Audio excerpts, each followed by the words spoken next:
Son of a bitch! That's right. Son of a bitch indeed.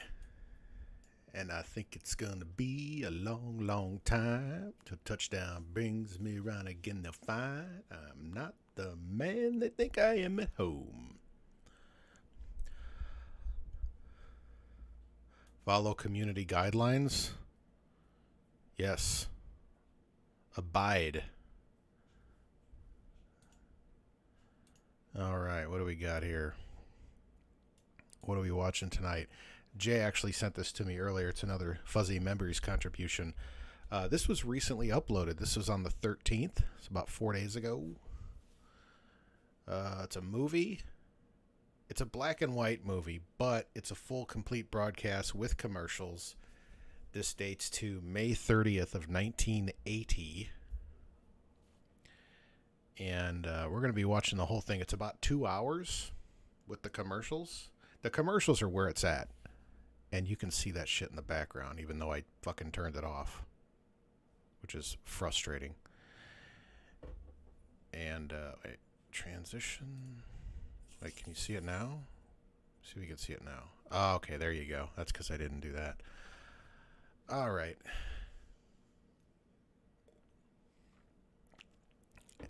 I don't know. It's been a crazy week.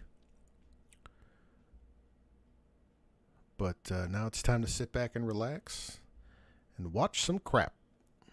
So let's go ahead and move on over here. Let's full screen this bitch here. All right, we got our volume up. If the audio is too quiet, let me know. I can adjust it. I have a new plugin for Google Chrome that allows me to boost volume in case it's too quiet. Hold on here. My dog wants to go out. He wants to leave the office.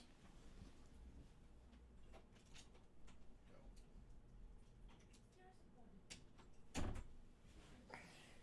dog. He wants to hang out with me in the office, but then as soon as I shut the door, he's like, no, I don't want to. So, let's move over. All right, here we go. Goldblatt's Downers Grove and Scottsdale Furniture Centers only.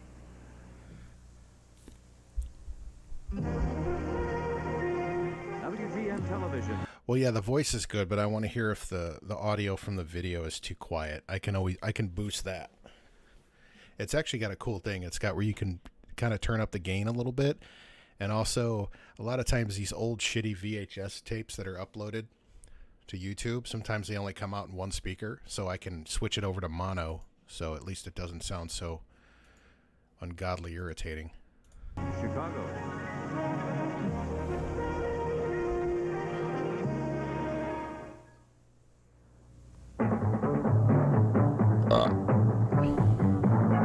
Tonight, WGN Television presents Connie Stevens, Dean Jones, and Cesar Romero in the spine-chilling story of the strange legacy of a magician. 2 on a Guillotine. 2 on a Guillotine. Connie Stevens, Cesar Romero. Those are clearly the headliners here. Do yourself a favor. What's that? Don't go back to that house. I have to. I hope that's not going to be on the screen the whole time. That's really fucking annoying. That's the agreement, you know. 7 days, midnight till dawn. Break the agreement. Note $300,000 a year. Besides, you know, a day away from it even becomes kind of funny, doesn't it? As a matter of fact, believe it or not, I miss it. It's my own private amusement park, that's what it is.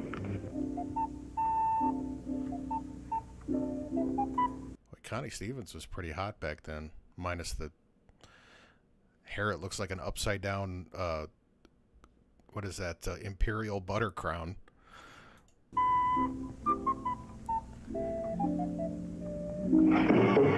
Shit. Oh. I was like, why is she so freaked out by a fucking rabbit? And it's like, oh, there's a head, too.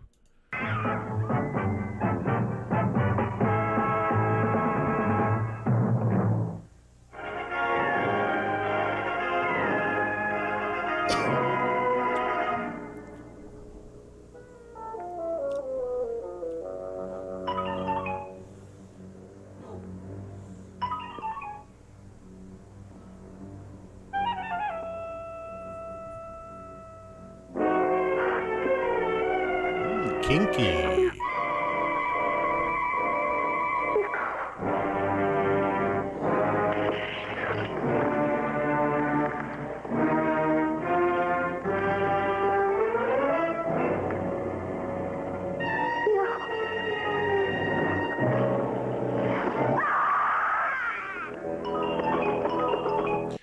this is pretty graphic for a black and white film. When did this come out? By the way, the dogs. Oh, 1965. I was gonna say this looks like an older black and white film.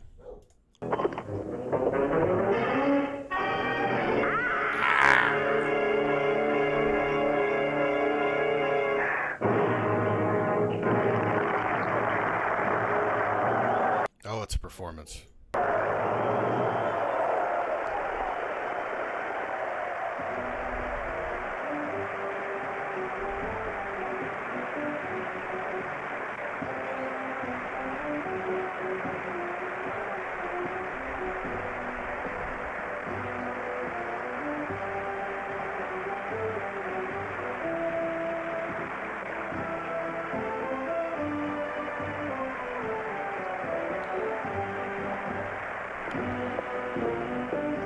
Sensational, honey. Merely sensational. Is that a showman or is that a showman? How's Kathy? Happy as a pig in a mud hole. That's our dressing room, all right.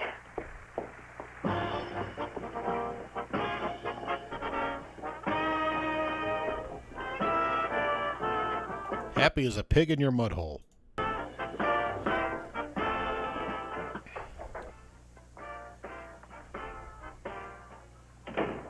Oh, Kathy. What's the matter, sweetheart? Look what you've done. Oh. Dolly? Dolly!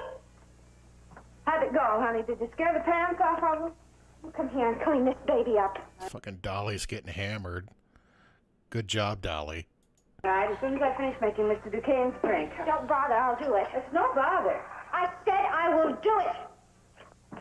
Come on, sweetheart. Come on, come to... Oh, look at you. Oh, what did you say? Did you want makeup on, too? Look at you, all cleaned up. I had a little brother. His name was Tiny Tim. I put him in the bathtub to teach him how to swim. He drank up all the water. He ate up all the soap. He died last night with a bubble in his throat. Ass. And, Dolly, do you mind? Kathy likes it. She's smiling. It went beautifully tonight, Melinda, just beautifully. You know, we may be able to get along without the rope hanging from the scaffold. I don't like the way it cuts off the circulation in your arms. I wouldn't tamper with the trick if I were you. We've made a lot of money with it. I started using that trick in 1935. That's 10 years ago. It's outlived itself. So it's good for another 10 years, maybe 20. There's always a greater illusion, my friend. As a matter of fact, Melinda and I are planning an entirely new finale for the European tour. Well, there we are. All cleaned up for Daddy. Did the new costume arrive, darling? Oh, yes, there it is. Came while you were on stage. Uh-huh. Hold it up, Melinda, so we can get a good look.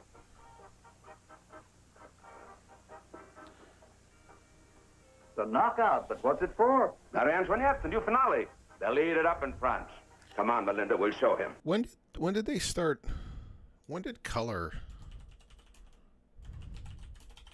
I was just curious because 1965. When did color start becoming like the standard on TV and movies? Because I thought it. Well, I guess yeah, maybe a little bit later. Duke, I don't want to. I'm tired. It'll only take a second, honey. Come on. I don't want to. Oh, come on, darling. It'll just be a minute. Come along, Mr. Press Agent. We'll show you something you can really rave about.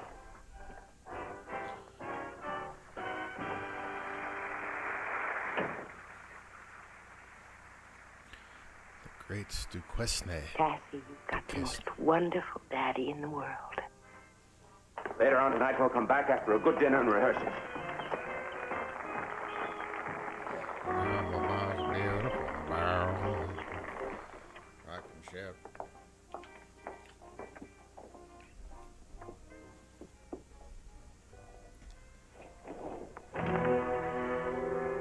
There it is, Buzz.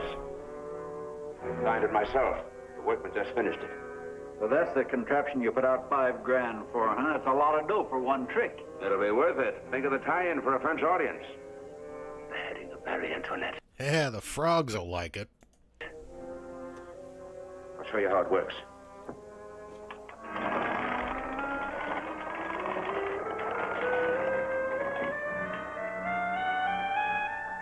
and then you put your head in there, and it comes off. Run to an awful lot of wives with that contraption. Isn't it a darling little machine, Melinda? No American Home. Yeah. Yeah. I was confused between Connie Stevens and Connie Francis because no one cared. I don't think anybody did. I don't even know the difference. Should be without one. Here we go. Look, that's Kathy's doll. I'll get her another in the morning. A poor substitute for you, my dear.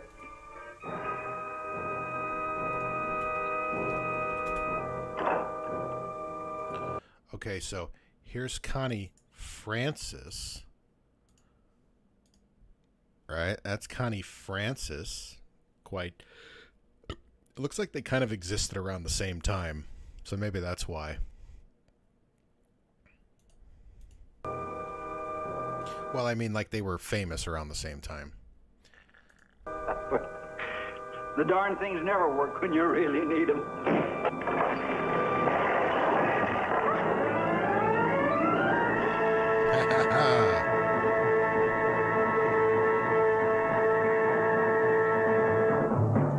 How about we don't do it? How about we just don't use it now?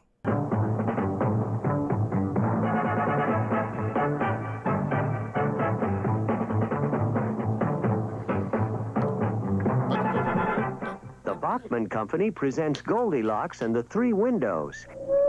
As the day grew cold, Goldilocks tried to close Papa Bear's storm window, but it was too tight. And then she froze to death. And Mama Bear's was too loose. But Baby Bear had a Bachman storm window, and it worked just right. If you like things to work right around your house, check out the Built to Work, Built to Last storm windows by Bachman. Dial BOCKMAN.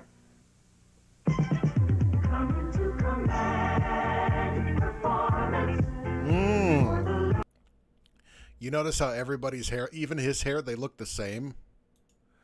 Dial BOCKMAN. Look at that. He knows how to, every haircut he does is like his.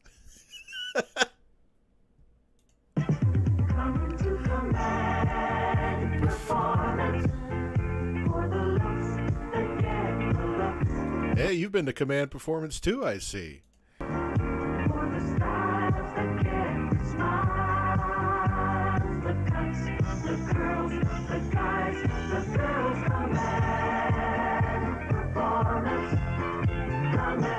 Command Performance now open in the Chicagoland. Oh man, I need to head down to Command Performance. I need to get my shit coiffed. Damn. Locations. My son Howard has such a one-track mind. You know Howard, he owns Howard Oh. Pontiac in Elmhurst. This old broad. I remember this crap. I asked him, what is the center of your life, Howard? And he said, the new Pontiac. So I said, well, who's the center of your life, Howard? And he said, my customers. Howard, there's more to life than customers and new cars. Don't you ever think of anything else?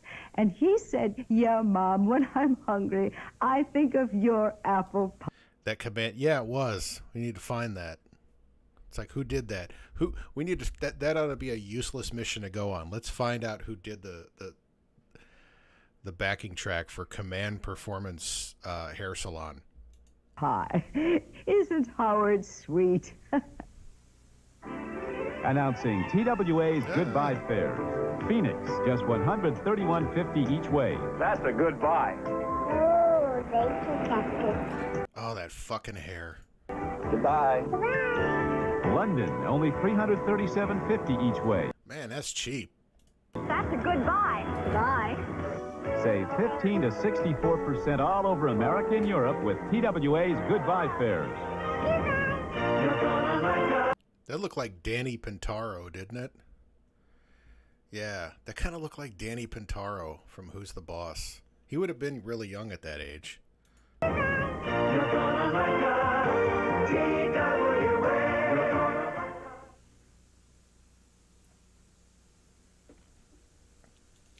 And now back to the fucking WGN late night movie, 2 on a Guillotine, starring Cesar Romero and Connie something.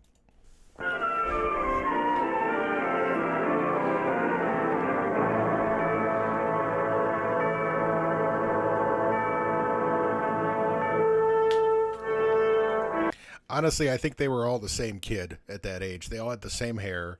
It just, I don't know if it wasn't Joey Lawrence, it was one of the Lawrences. There were like 30 of them, and they were all the same age.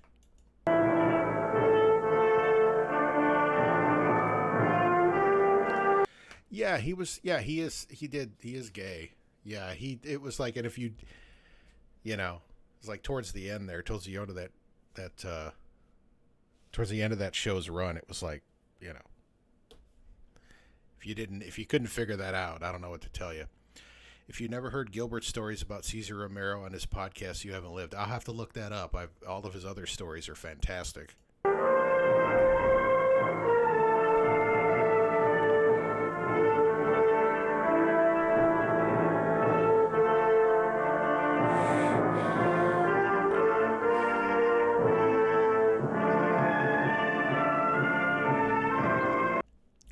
Yeah, it's probably not the greatest idea to use white text over a white background. I can literally read Virginia Gregg and Connie Gilchrist, and there's something Bear, and then John. Bleh.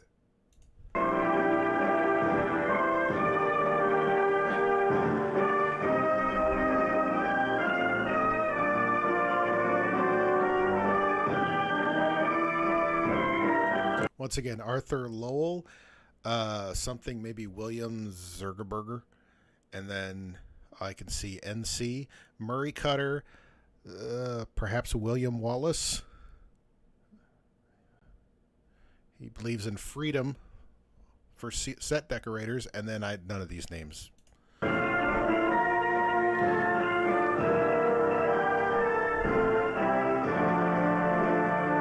He fought the British and decorated sets for movies in the mid-60s.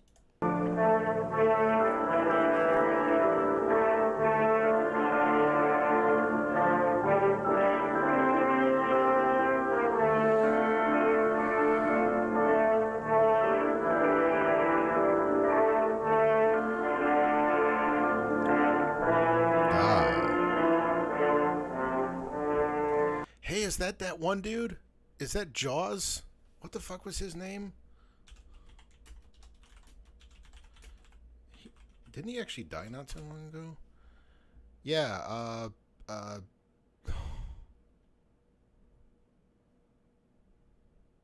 Richard Kiel, yeah. Does that not look like Richard Kiel? I mean, the height is definitely... Hello? Mr. Kane? Yes. I'm very sorry. Yeah, that's Richard Kiel. I am late. My plane was a bit delayed. Are the services over? We were just about to begin.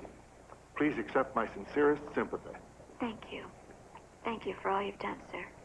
And now, if you'll wait over there for just a moment. All right, thank you. Excuse me. Linda.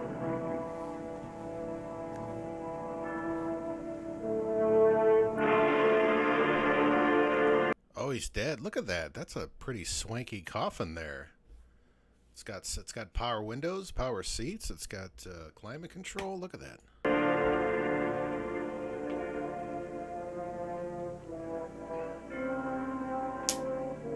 Who's the blonde? I don't know, but I wonder what she's doing after the funeral. Kathy, honey. Don't you remember me? It's Dolly. Dolly Bath, remember? This guy looks familiar. I remember him from, like, other old movies. I was your nursemaid. This is Buzz Sheridan. Buzz, I was your father's manager and press agent. I can't get over it. You look exactly like your mother. Like she's come back after all these years. Sheridan. Come here a minute. Oh, excuse me, Cassie. Who's the hot blonde? Do you expect us to believe this? All right, so you don't believe it. So it's no skin off my teeth. Go on home. He meant this? That he positively returned from the other side? He said he'd try. He thought he could. He will, Kathy. Yes, he will. Come on now. So what's he gonna do? Jump out of the grave? You never can tell. Not with the great Duke Kane, you can't. Keep your eye we're ready to begin, Mr. Kane, perhaps you will want to stand beside me.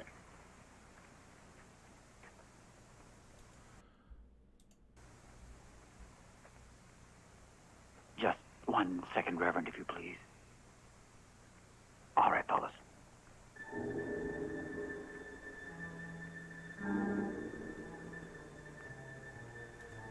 Fucking Keel's gonna bench press that coffin like, bah.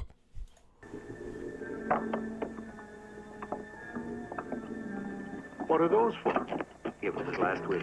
He said he didn't want to do anything the easy way. No. Stop that. I wait. don't want you to do that. Cassie. Stop it. Cassie, please. Mr. Sheridan, I must ask you to stop this. It's what he wanted, Cassie. He wanted this chain, the casket with a window in it?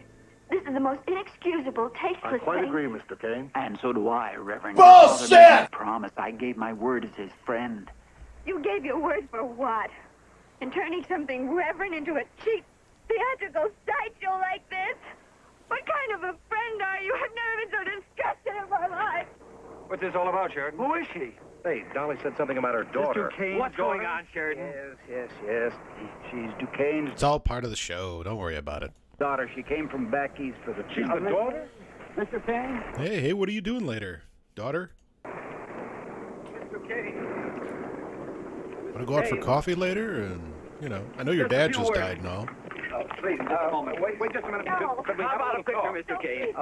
How do you feel about your father coming back from the grave? Did he say anything to you about it? I didn't know my father. I haven't heard or seen him for about 20 years. There's really nothing I can say or I care to say. Please leave me alone. Get a picture, fellas. No, stop it. I told you not to do that. Huh? I blame Bruce Wayne for his death. Did us a lot of good. Get back to Sheridan. Him and that Batman character running around.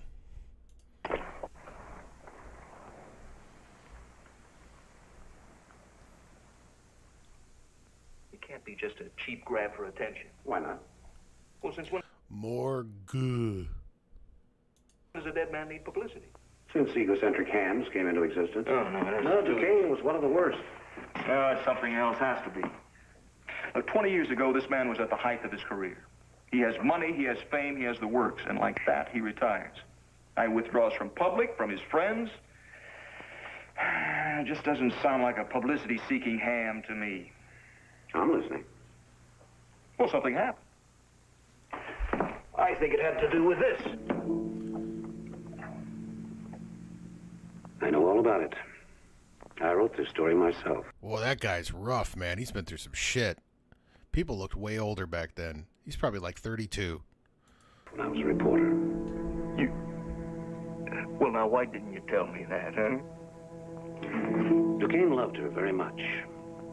When she walked out on him and the baby, that was it. He just cracked up. His world was gone.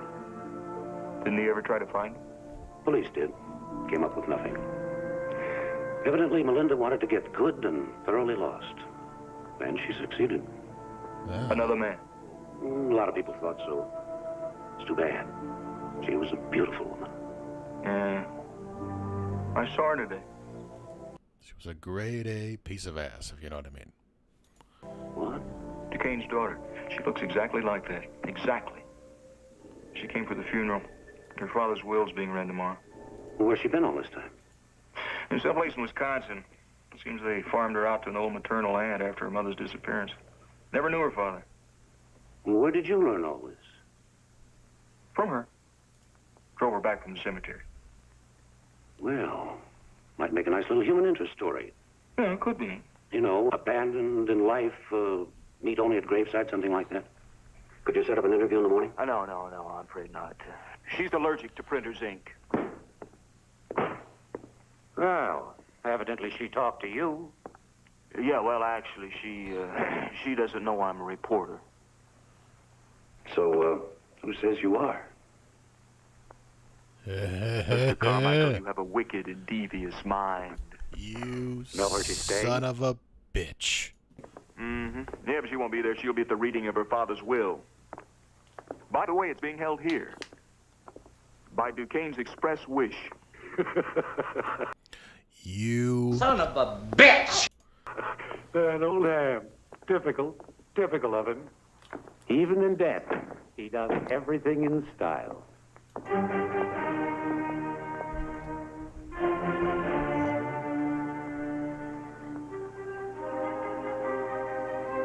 Nice. As if the dignity of the legal profession were being used for some amateur theatrical. I knew your father only slightly, Mr. Kane. But frankly, had he told me that these proceedings would be held under such ridiculous circumstances, I would have refused to represent his estate. I hope you don't find my attitude uncharitable. Also, I should like to make it abundantly clear that the late Mr. Duquesne made out this will without any legal assistance whatsoever. However, as far as I can determine, it's all perfectly legal. I'm hoping this isn't like a private confidential meeting, because this is about the worst place to have it. Properly signed and witnessed according to law. Like we shouldn't get any ideas about contesting it, huh? That's shame on you. Whatever Duke wanted, it's our duty to obey. We own that. Yes, well, I, John Hanley Duquesne, being of sound mind and body, do hereby bequeath all my property to my daughter Cassandra, in the sincere hope that she may forgive me for these many long years of neglect. Well, Dolly, you can't win them all, huh? Please, Mr. Sheridan. That looks like the Hollywood Bowl, yeah. There's a condition attached. I ask my daughter Cassandra, who, being my only flesh and blood kin, is the one person on earth most closely attuned to my immortal spirit, to assist me in my hope of returning from the dead by taking up residence for a minimum period of 7 days in the house where I lived these past 25 years, the home to which my spirit will return and make its presence known to her.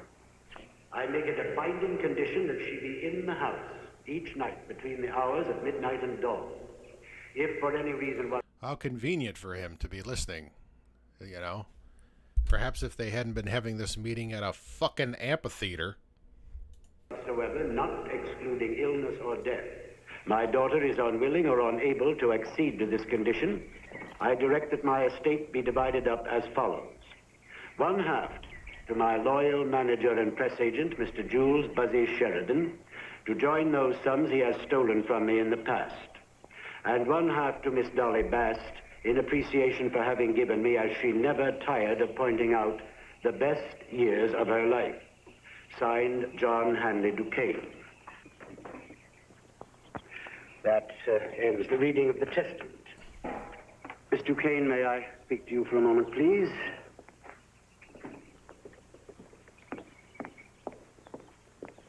I congratulate you, Miss Duquesne. This is the key to the house. Thank you. $300,000 is a great deal of money, Miss Duquesne. Should you in the future need any advice on investments, trusts, anything at all, please feel free to call me. Thank you very much.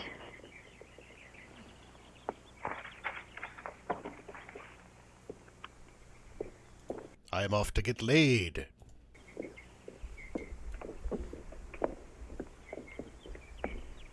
I'm very sorry he didn't leave either of you anything. He did, honey. He left us a lot of memories. He was a great man. Dolly, Mr. Vickers was telling me at breakfast how you've taken care of my father all of these years. You're perfectly welcome to stay at the house if you'd like. No, I couldn't do that. I'll come out sometime next week to pick up my things. No, really, please feel free to. It's you he wants to come back to.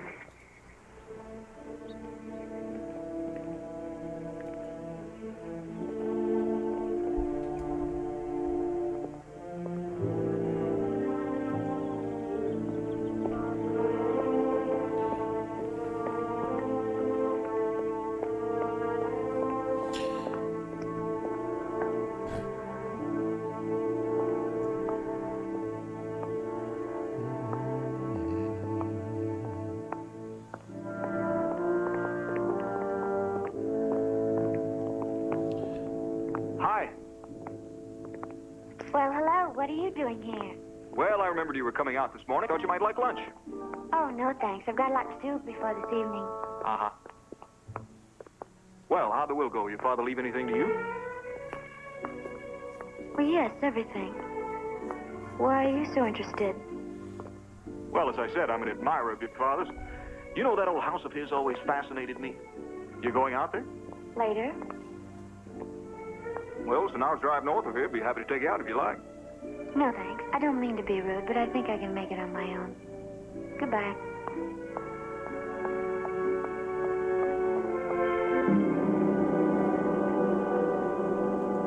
Wow, that is a fucking crazy. What is that shit?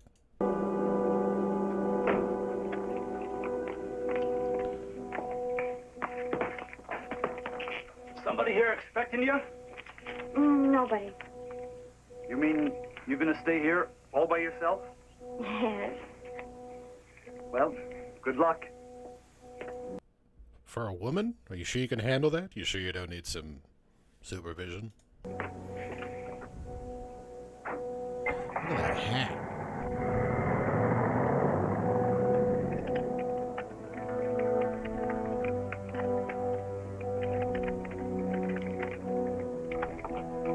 Oh, Jesus Christ. Is this him again? Hi. Sorry. What are you doing here? Well, it's what I want to tell you at the bowl. I'm interested in the house. Oh? Yeah, see, I work for my uncle. He's a builder, and he's had his eye on your father's old place for a long time now. Kind of interesting, isn't it? Look, I'm sorry, I forgot your name. Val Henderson. What he has in mind is putting up an exclusive subdivision, you know, with modern homes and view lots and maybe a little shopping center and a bowling alley, you know. S&M shop.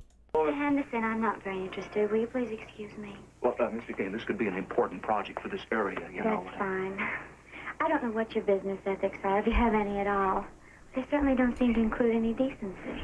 My father was buried yesterday. Mr. Kane, if I could just have one more moment of your time. I'm going to level with you, Mr. Kane. I feel terrible about this whole thing. I really do. It was my uncle's idea. He said, you get out there and you get a deal or you are fired. He's not a very nice man, Mr. Kane. How about it? You know, if I thought those reporters at the funeral were contemptible, I think that you and your uncle are being me for contempt. Now, are you going to go?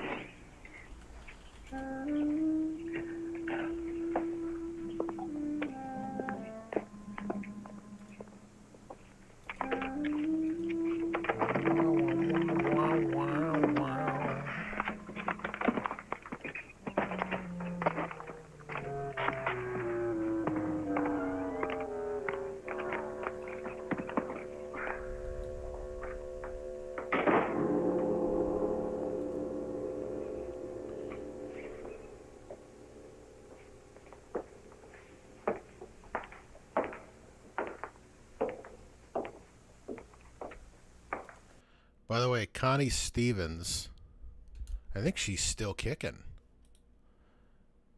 Right? Yeah, she's 82.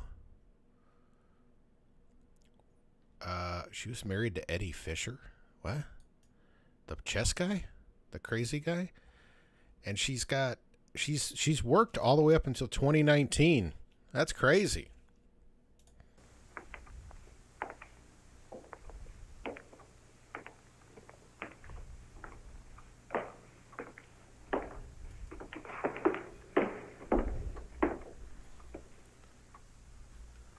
Commercials? Yeah, I'm like, oh, we're getting close. We're getting close here. I know. It's like, Jesus Christ already.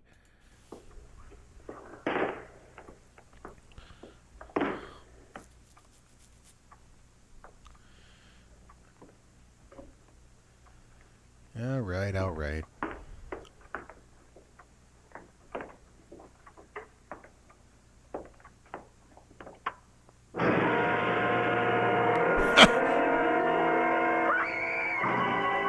Now, what would be that's a lot of work for some stupid shit, right? I mean, it's like, oh, what's this button for? Maybe it's a light. No, it's the skeleton thing. It's the skeleton button.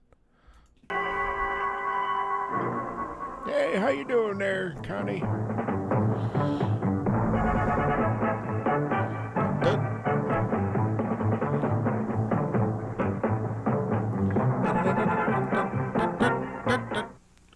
Toro. If you could tell Toro 5 things you want in a mower, what would they be? Oh, easy starting? You got it. Steel wheels, long life, and a bag in the back, you know, for easy handling. You got it. And a tough, dependable engine. You got it. How about an exclusive selective pace control that automatically adjusts to your That thing's nicer than my lawnmower. pace? I've got that, too? You've got it all in this dependable long-life Toro. Now, haven't you done without a Toro long enough? See Yellow Pages for nearest Toro dealer.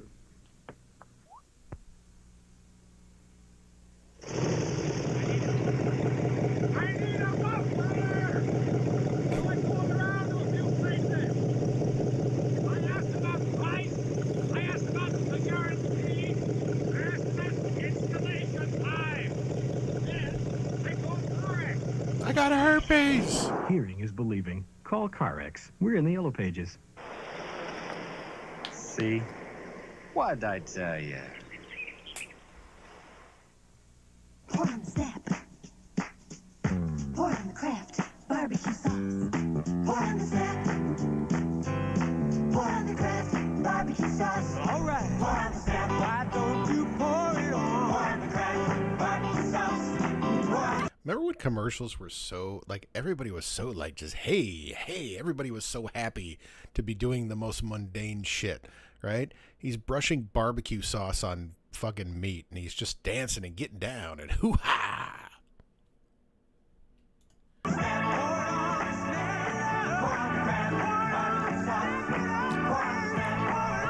Zip-a-dap-a-doo-bow, brushing on the sauce.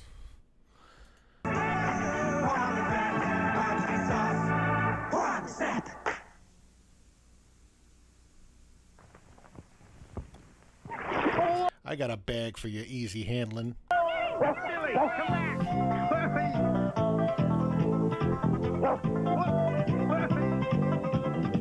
Guess he doesn't want a bath. Well, I know what I want. To taste of good old-fashioned lemonade. Country time. With natural lemon flavor. Tastes like good old-fashioned lemon. Country time. Jesus Christ. I used to drink the shit out of it as a kid. It was just like, it was like 99% sugar with like a drop of lemon. Not too tart, not too sweet. Country Time lemonade flavored drink. Yeah, mowing in a white suit is a power move for sure. You must be a little like behind. I'm already on Country Time lemonade, Jay. So you're like about like 20 seconds behind me, 30 seconds. Unsweetened too. Country time. Tastes like that good old-fashioned lemonade. I noticed in the late 70s, early 80s, every dog looked like fucking Benji. You notice that? Like whenever everybody's dog looked like fucking Benji. And now back to Two on a Guillotine, starring Connie Francis, maybe. No, Connie Stevens and Frank Gorshin as the Riddler.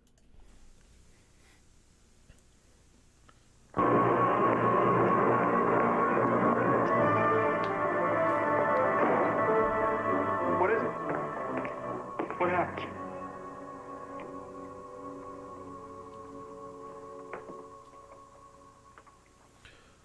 Always conveniently nearby, huh, shit dick? Oh, it's on a wire. Runs up to that cabinet up there. I just pressed that switch by the door. I thought it was the light switch. You know, like any normal person would assume.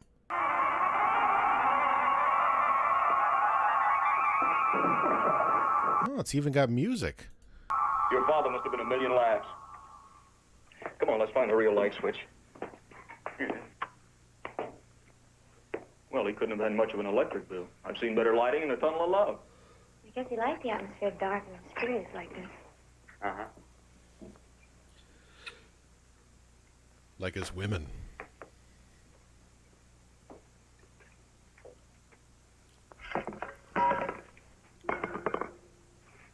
We've got a visitor.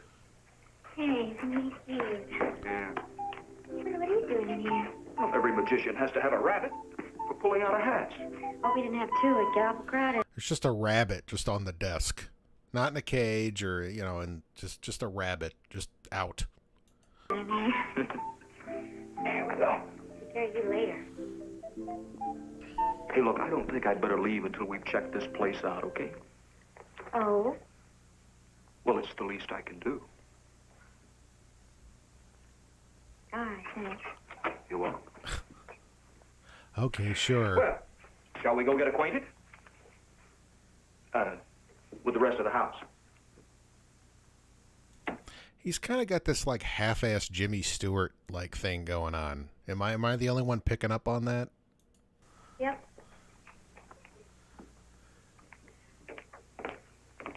Well, let's start on the lower floor. Okay. First catacomb to the left. Here we have the Boer War with the original cast.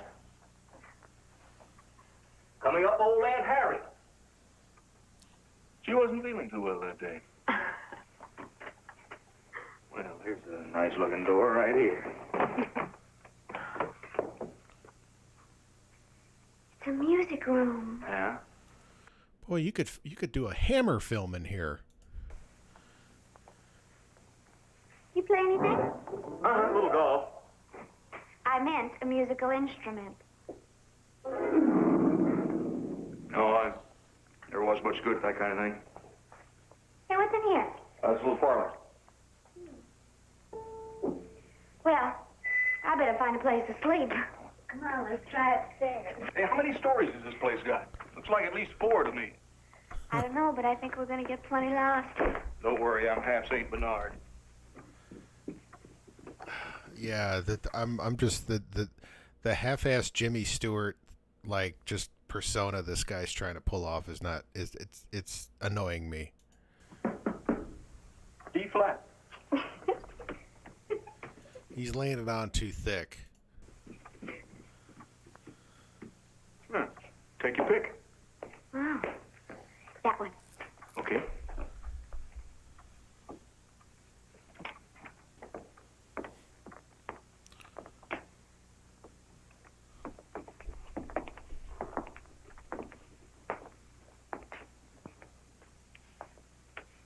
Welcome to the Twilight Zone.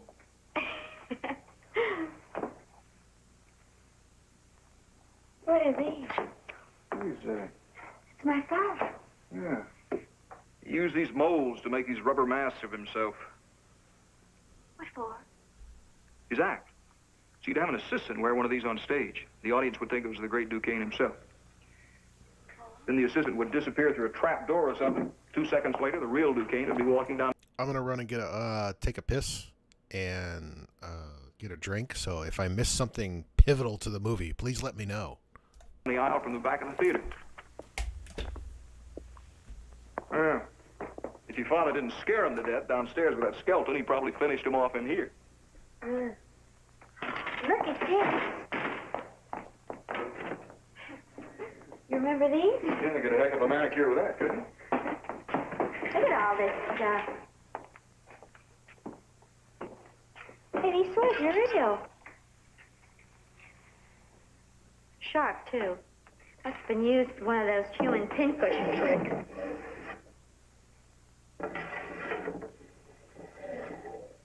Mr. Henderson? Mr. Henderson?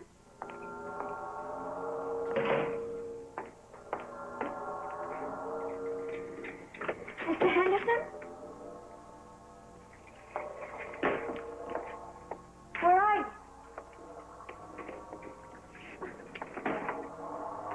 Hey! Hey!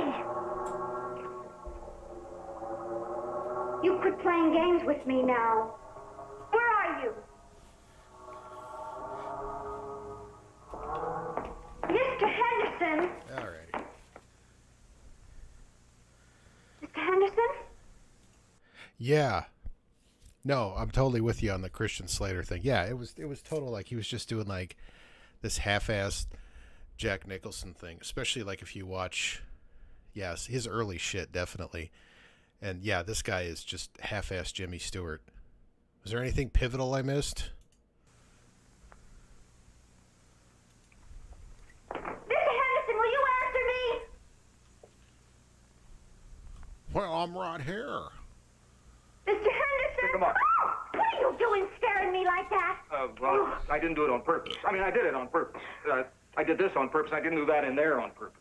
You see, I went in this cabinet out of curiosity, and I pushed a button or something, and the back of it gave way, found myself in another room, that one. Really? Yeah. I was just thinking as I was pissing, I'm like, wasn't the chick from One Day at a Time named Connie something? The redheaded, the mom, and I looked it up and her name was Bonnie. So I wasn't too far off. I was a letter off. Oh, you scared me to death. Yeah, well, I didn't feel too good about it myself. Thing went back like that. Look at my hands. They're still shaking. You scared that easy? Oh, I don't know. I've never been through anything like this before. My first haunted house. Except it's not haunted, is it? Haunted houses have ghosts. This one just has tricks. Shall we continue the tour?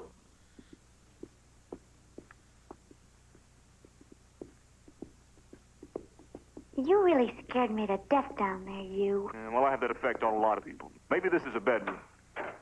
Ah, madam, your boudoir. Oh.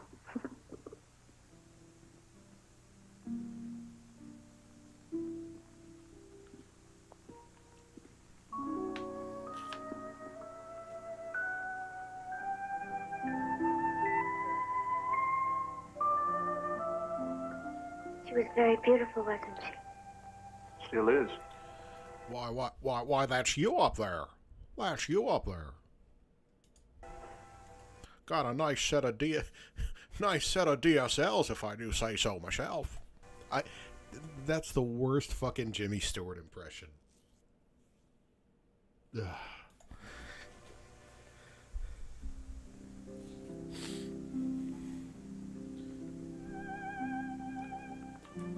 Oh, how strange. Do you realize this is the closest I've ever been to my mother? Gives me a funny feeling. Being in a room.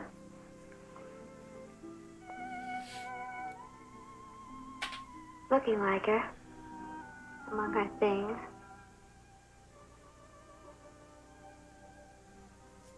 You know, I think this is going to sound ridiculous, but... See, I was just 2 years old when she disappeared, but... I really think I can remember her. Oh, that's crazy talk, Mary. The way she looked. The way she smelled, you know, like soap. She used to put her hand on my forehead. Yeah, I'm going to keep doing it. I'm actually getting a little better. I'm trying to refine it. That's what I want to do. I want to do like, you know, how Phil Hartman, you know, did like it's kind of the Phil Hartman thing where, you know, it's like if the impression is so bad, it's funny. So like, you know, when he would impersonate Ed McMahon, you know, it wasn't a good impression, but it was so obnoxious you couldn't help but laugh.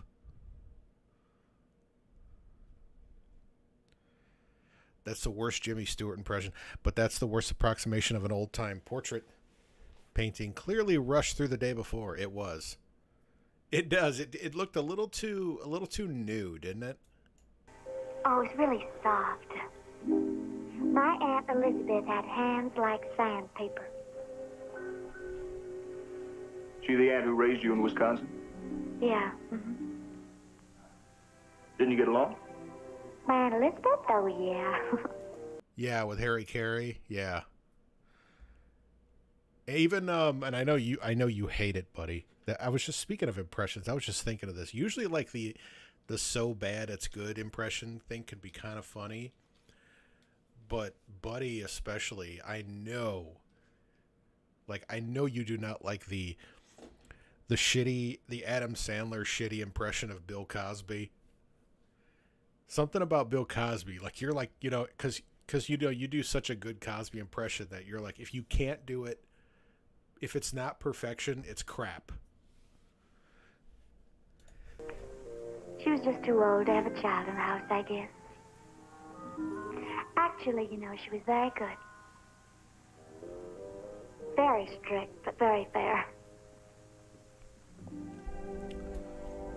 Cassie, didn't your mother ever try to contact you all through these years? No. God bless Oh, she sounds like a whore, if you ask me. me with my father. My Elizabeth used to talk like this, should say. I mean, he's even got even his suit fits the way it did on Jimmy Stewart, like back in the day. Good riddance. And by the way, I know, I know I've seen more Jimmy Stewart movies beyond It's a Wonderful Life, but that's the only movie I can quote right now starring Jimmy Stewart. To both of them. Consider yourself lucky, Cassandra. Stage folk. Moral irresponsible. So from now on, whenever I do a Jimmy Stewart impression, everybody, I'm going to refer to everyone else as either Mary or Clarence. Etc., etc., etc. When I was a kid, I used Yeah, the mentality for impressions was, do 3 things over and over. I mean, like the Celebrity Jeopardy stuff, that was pretty good, though. I mean, like Daryl Hammond, obviously, you know. One of my favorite Daryl Hammond impression is not Sean Connery. It's Phil Donahue. His Phil Donahue impression is fucking hilarious. And I hate to say this. I really, really do. But one of my favorite Robin Williams impressions is actually Jimmy Fallon when he impersonated him on Celebrity Jeopardy. I hate to admit that. It hurts me to admit that, but it was pretty good. to pretend that my dad just loved my mother deeply. And he loved me too. And he was just around the corner somewhere. He can't be dirty. Speaking of SNL, I remember there's an old stand-up special that Dana Carvey did from like the 90s. And he was talking about Jimmy Stewart. Like, how would Jimmy Stewart sound if he was dirty? Let me see here. I can maybe play the audio. I'm not going to play the video. I guess we'll find out, huh? Yeah, and Jimmy Stewart and Katharine Hepburn. Here it is. I'm just going to play the audio. Isn't it weird? Charlie Sheen's getting married. He had a $75,000 bill, you know, to... hello. Hello. How? Can you do it here? Well, you know, it's... just say, hi, Mr. Penis. How are you? That's good. Do you have any gum? I don't know where this is going, but we'll just keep doing it. Would you mind saluting it? Oh, hello, Johnny. Hello, Mr. Stewart. So sorry to interrupt. I just have to ask you to take it to Mulholland, if you would. Yeah, I'll take it to Mulholland, sure. You want to meet my date? Hello, ma'am. Would you two stop? Oh, all right, that's late. Oh, man, I can't... Now, don't be afraid of it. It can be your friend. Yeah, say hello. Well, hello to you, too. Yeah, just wave at it now. Just say, hi, Mr. Penis, how are you? Yeah, so anyways, that's the bit. Like, just waiting to come to me. There was more to that, but I'm not going to waste time going through it. Amazing person, Cassie. Oh, yeah? Yeah. How come? Well, because you have every reason in the world to be bitter, and you're not. Bitter? That is... Say, I can see your kitty right up that dress now. You should be sitting a little bit more conservative now. You're a lady. just a word that angry people use to hide the fact they want to be loved, that's all. By her, by him. I have wanted that all my life.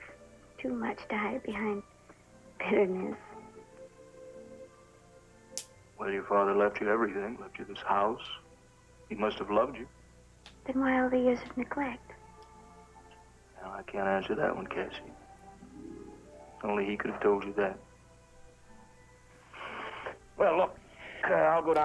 It's because he was too busy, covered in white makeup, covered his mustache, gallivanting, committing crimes, and being chased around by Batman. Downstairs and get your suitcases. You just relax there for a while. You expect him to take care of his daughter when he's busy doing that shit? Come on. Okay. Hey! Don't bring up the smaller one. It's full of cold roast beef sandwiches. What? Do you like cold roast beef sandwiches? Yeah, are you asking me for dinner? Speaking of roast beef. You like cold roast beef sandwiches, I'm asking. I'm accepted. Okay.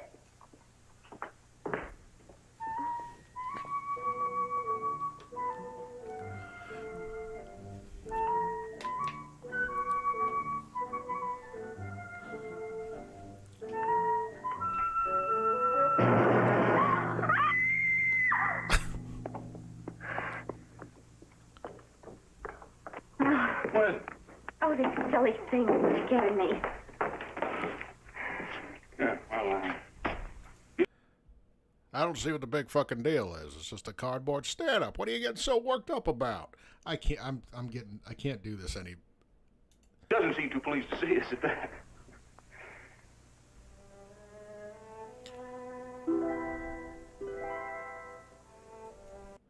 I see the roof and all's kicking it.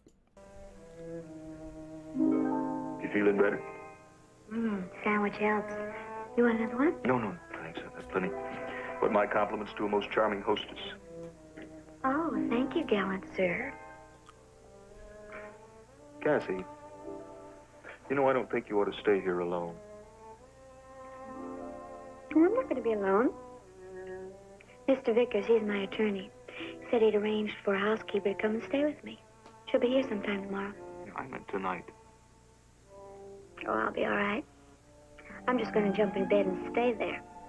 I promise to open no doors, no closets. In the black and white days, your name could be Cesar Romero, and audiences wouldn't know you weren't a white guy. Yeah, because they heard the name Caesar first, even though it was probably Cesar, but yeah. Closets, no nothing. I had enough practical jokes for one day. Yeah, I guess you have. Val, tell me something about yourself. Do you know Well, I like to raw dog it. that all I know about you is your name, Val Henderson, and you work in real estate with your uncle? Well, there's not much to tell about me, really. I'm just an ordinary guy. After the gypsies captured me from the palace and my wicked twin brother took over the throne in my place, nothing much happened. I was captured by pirates, spent a couple of years as a white hunter in Africa, and then became an international jewel thief. Are you ever serious? Sure. Sometimes I get very serious. Serious about fucking. I see. I can't even like curse. I can't even picture Jimmy Stewart cursing, so I can't say the words properly. Serious about screwing. Maybe screwing, right? Because they didn't really come out and say fuck back then. They said screwing.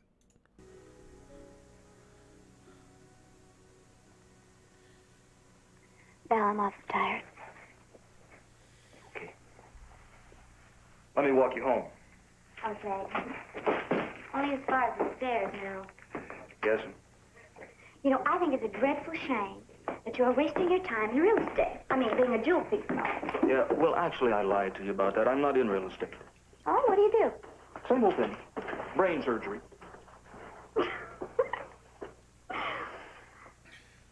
Well, good night. Thanks. You're welcome. Good night.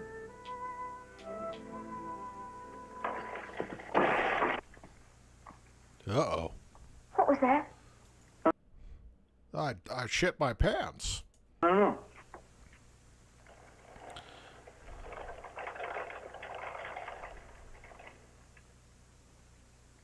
The fuck is that? Let's go find out.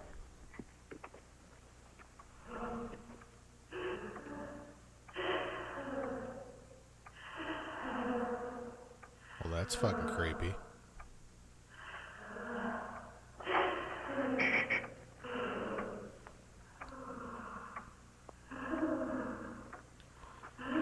I'll be like, yep, I'm selling this fucker. Sounds like a woman crying, doesn't it? Yeah.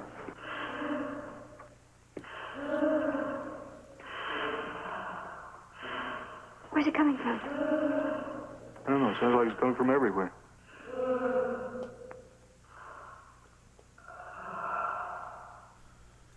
I don't know. Is she crying or is she getting off? Sounds like a woman climaxing is what what it sounds like. It's dying down. Don't leave me.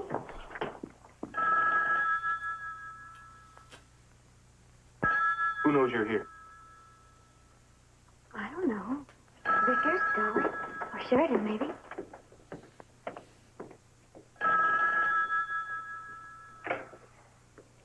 Hello?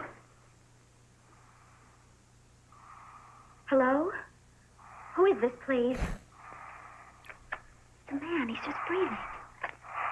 Hello. Don't hang up. Who is this, please? Oh, is he gonna trace the line to someone like on the other end, like it's like like it's two fucking cans on a string? Hello? Hello?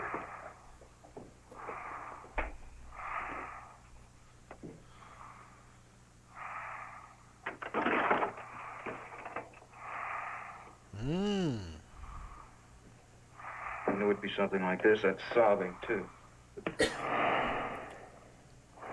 High five. For all those of you who don't know, a hi-fi was what they used to call like a stereo system or a PA system back in the day. Mainly a stereo system. And when I say back in the day, I mean before my time in the 60s.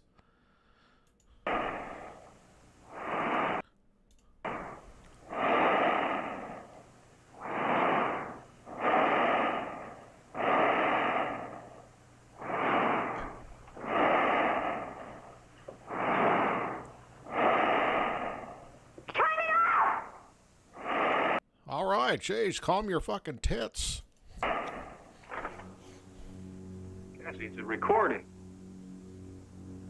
Care. The whole house were breathing.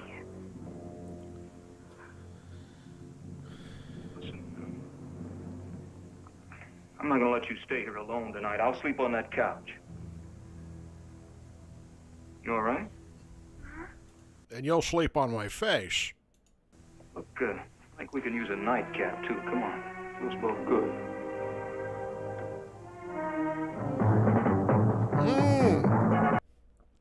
About goddamn time. Was it just me? Or was back in the day, man, they used to go a lot longer in between commercial breaks. You watch a movie now, I don't know, I don't really watch network television anymore. But I want to say commercial breaks are a lot more frequent now.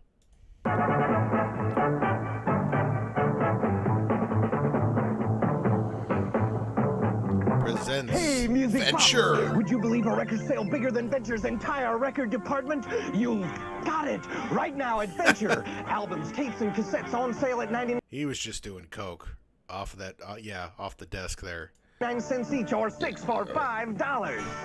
Thousands of artists, rock, soul, rhythm, and blues, and more, all for 99 cents each, or 6 for $5. This sale is so big you'll find it in a special area, so look for the red and white sale banner. Hey man, digging it! Another main event from Venture. Hey! Racing, our way. Where else in this world could finding out who's number one be so much fun? Oh shit, oh man, that's back when, I don't know. I used to love RC Cola as a kid. I drank it not too long ago. And I don't know. You know, I'd like to think that they've changed it, but you know, part of me thinks like, you know, just because I've gotten older and my tastes have changed, and it's probably the same fucking soda. It just, you know, I was a kid and I didn't know any better. But RC tastes like shit now.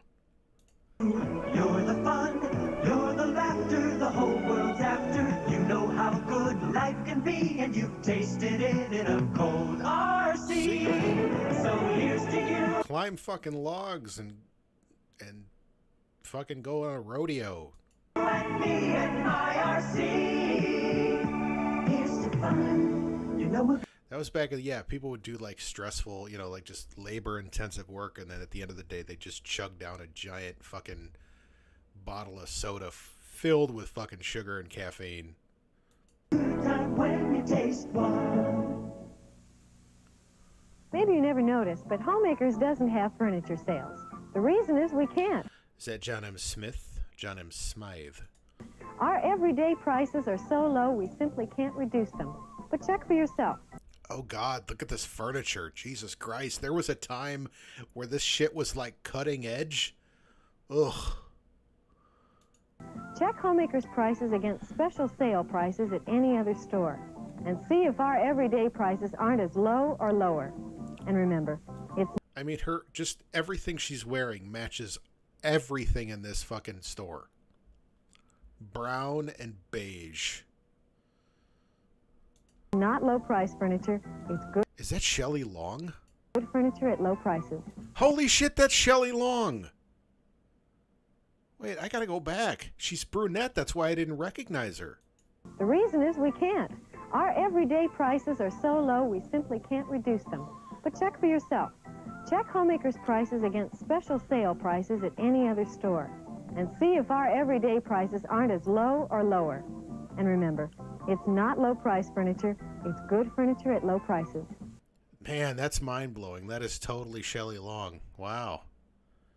So this is 1980, yeah. Wow, brunette Shelley Long. I don't know what to think, man.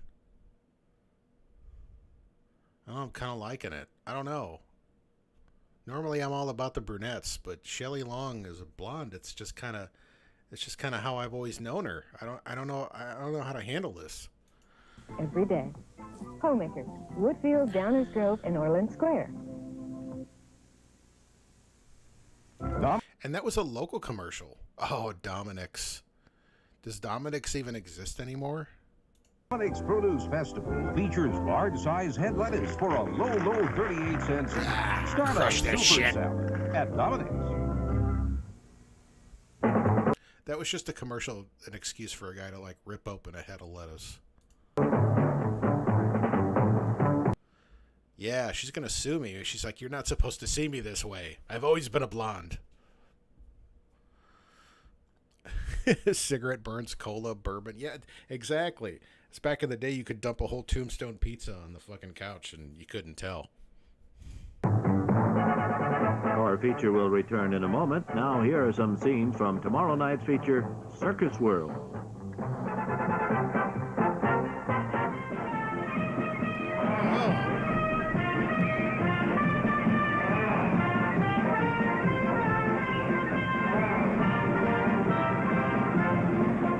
She'll know you.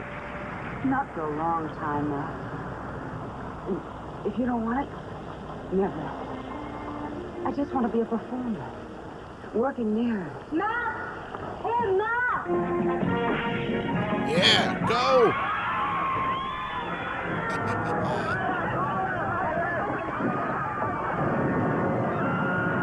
Jesus.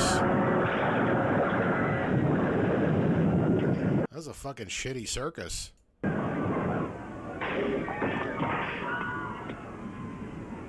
Hi, Simba. Oh.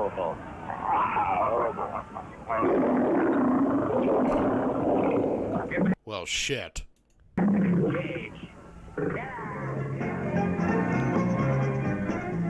What the fuck is that?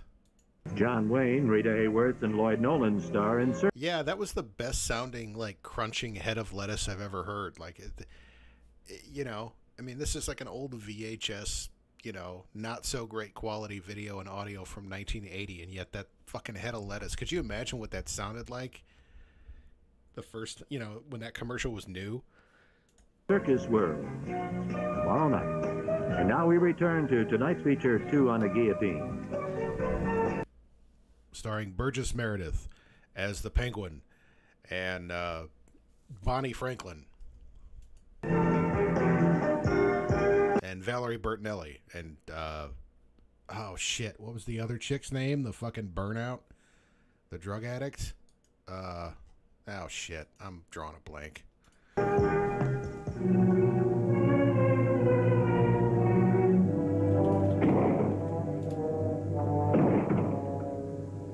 Mackenzie Phillips.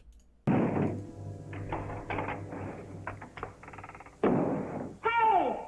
What are you doing up there?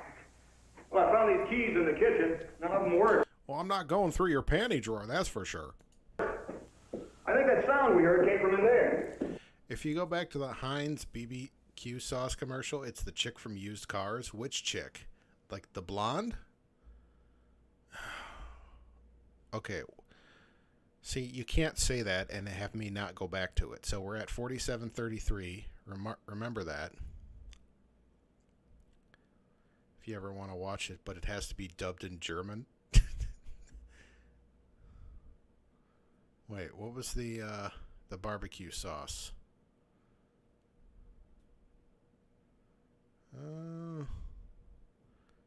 I'm scrolling here. The lead role, the blonde chick. She was like the daughter of Fuchs.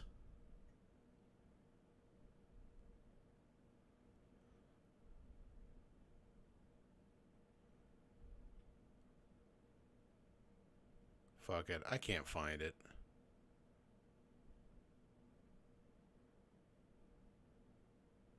I'm like trying to slowly scroll through here.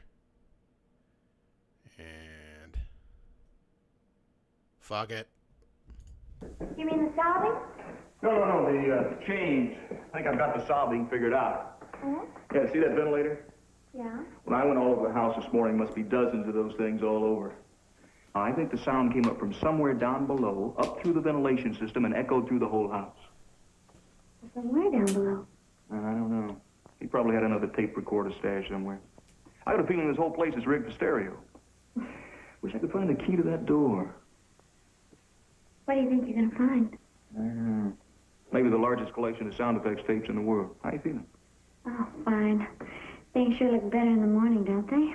Yeah, let's have breakfast. Breakfast? Yeah. While you were asleep, I drove down on the highway, found a little store about 5 miles down.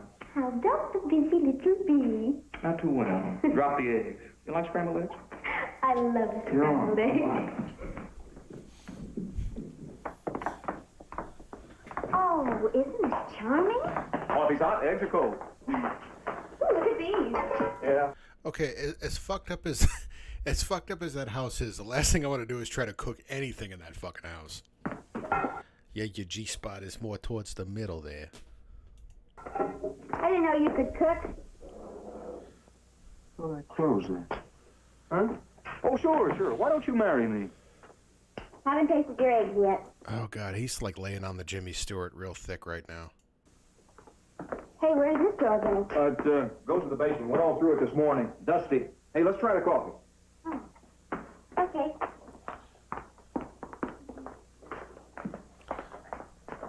Thank you. Coffee?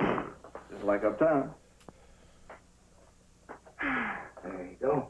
Yes. Ah, you like it, huh? Very bad. It grows on you. Now that sound is real. Are you expecting somebody? Yeah, the new housekeeper. Come on. Yeah. Well, come on. Is she hot? Is she down for threesomes? Yeah.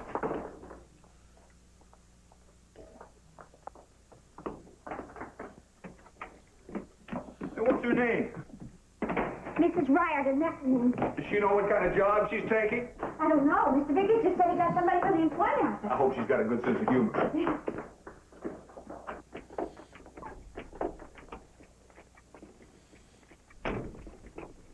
$15. Hello? Oh, this lady ain't gonna fucking last. Hey there. Well, how you doing? Fine.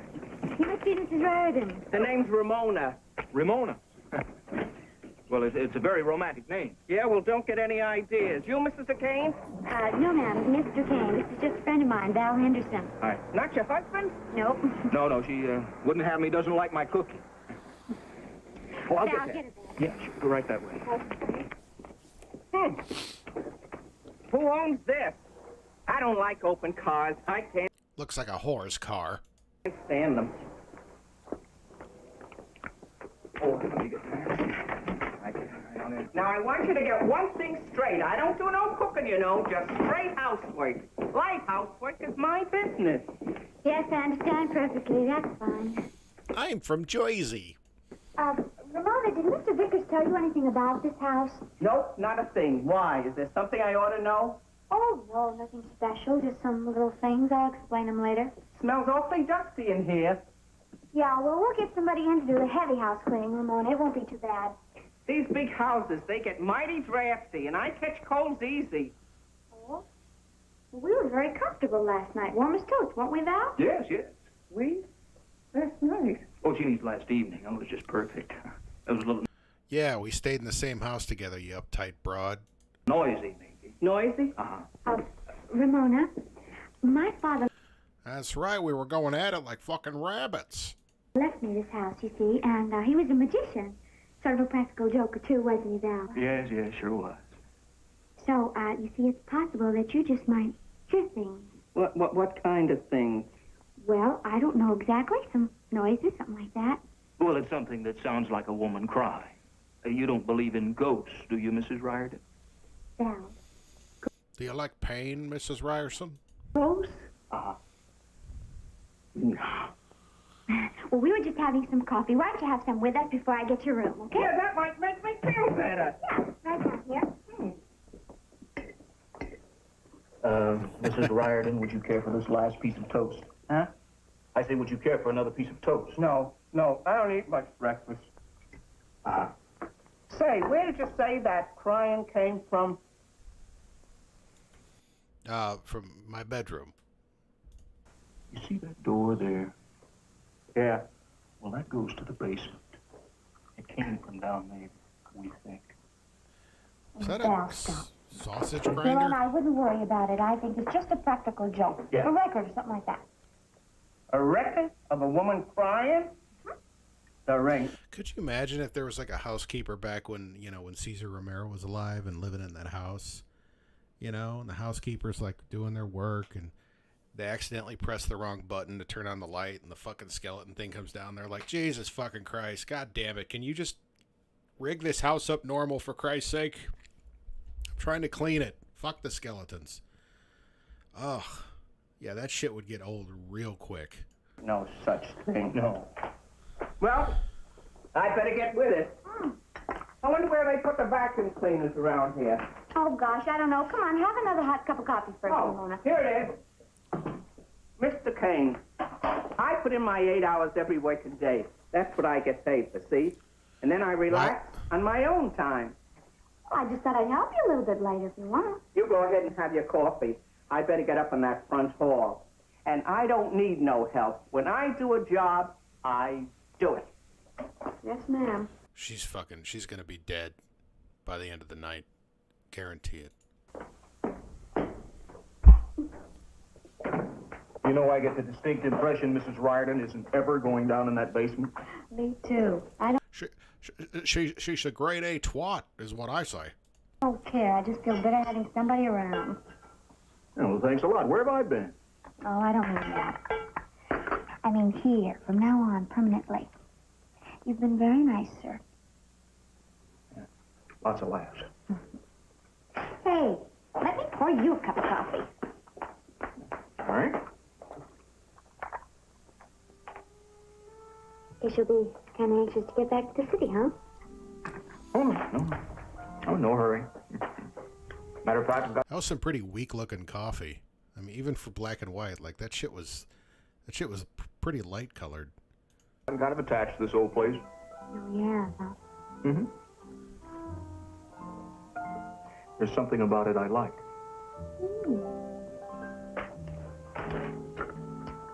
Say, did she say the front hall? Mm-hmm. Oh, my gosh, what is she did. I told you, she just fucking croaked.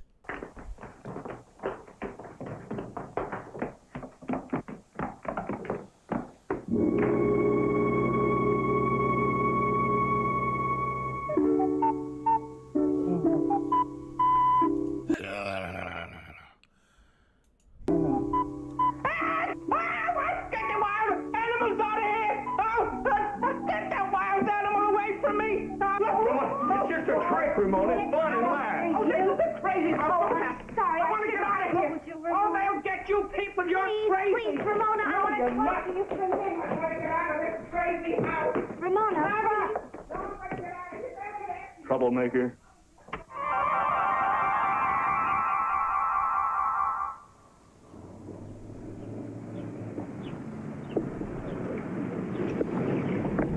I guess you better hurry if you're going to get. Let me help you, Miss Ryder. There we go. Please, I'd rather do it myself. Yes, ma'am. Open cars. I told you I didn't like open cars when I first saw the car. I told you I didn't like it. Yes, ma'am. That's a sweet convertible. Wow. Well, I guess you can't win them all, huh? That's right. Look, let's forget about that house today. Let's go somewhere. Hey, what about your job?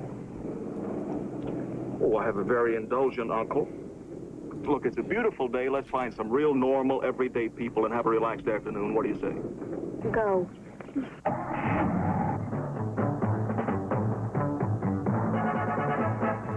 Oh, commercial time. All right, let's get ready. Best part of the...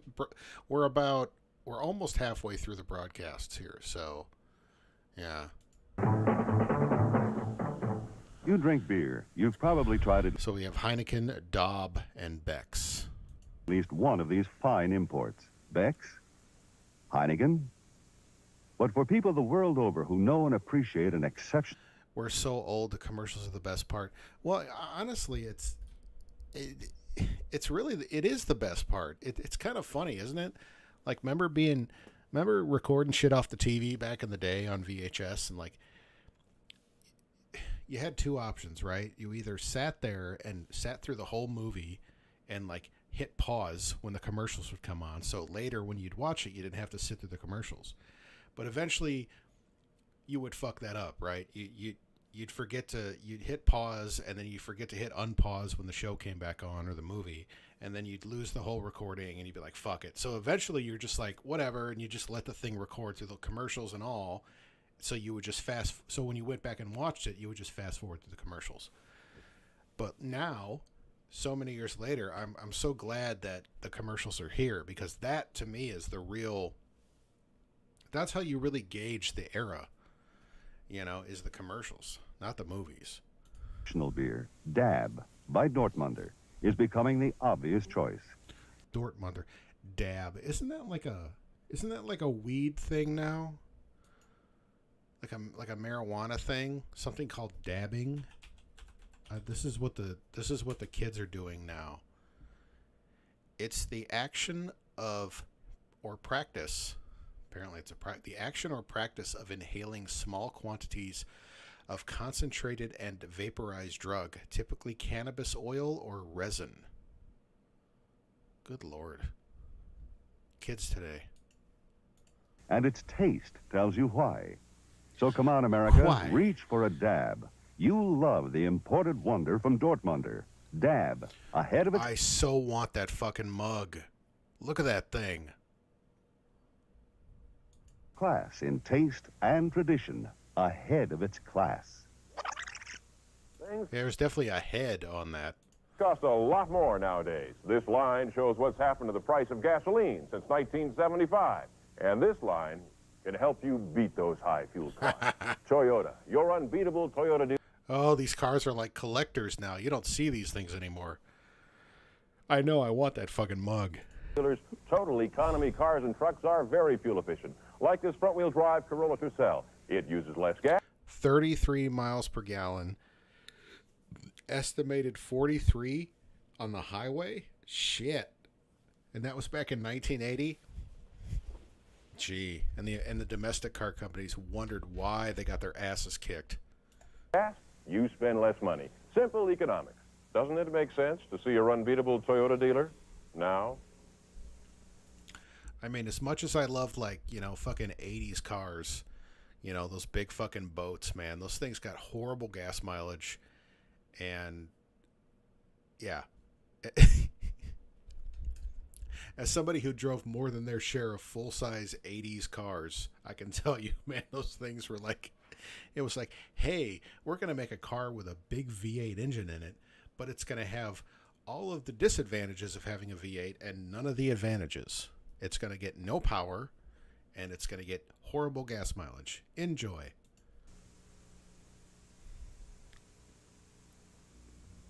We have some enlightening arithmetic for bleach users. A 40-ounce box of Snowy gives you 23 washes for around $2.15.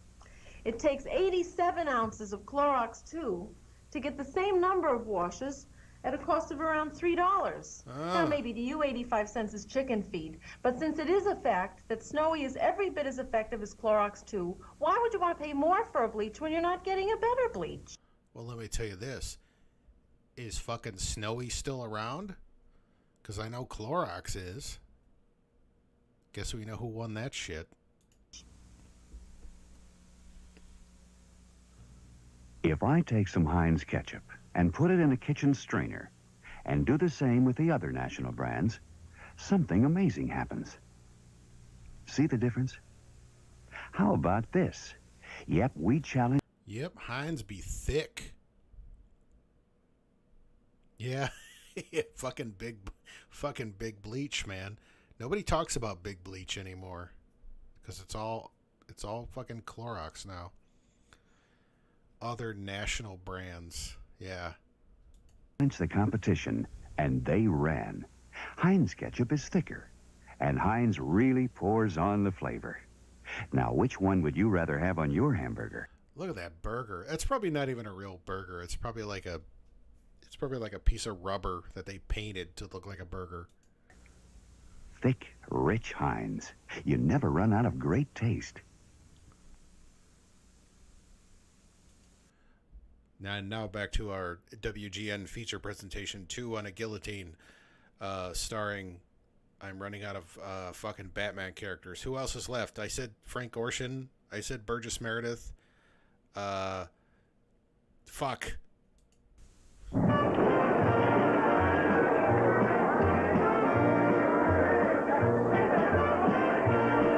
Julie Newmar as Catwoman, and Dick Ward. Burt Ward. Sorry. Burt Ward.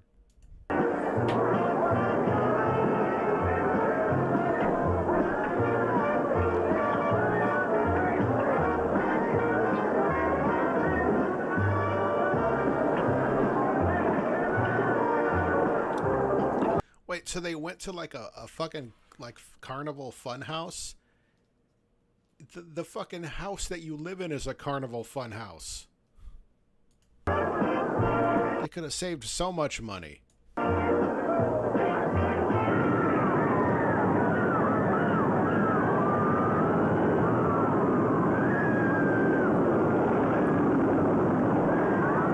Boy, that hat is just glued to his head.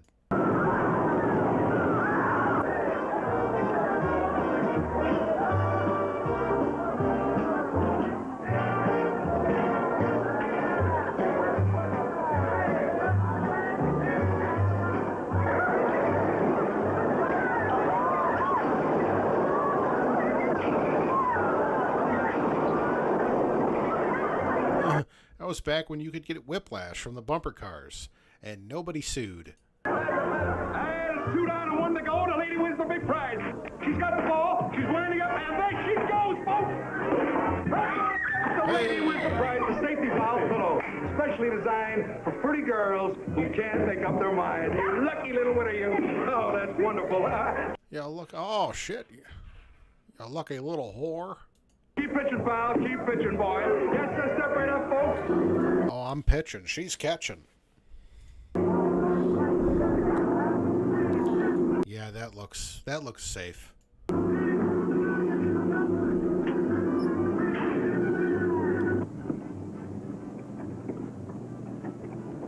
You tired?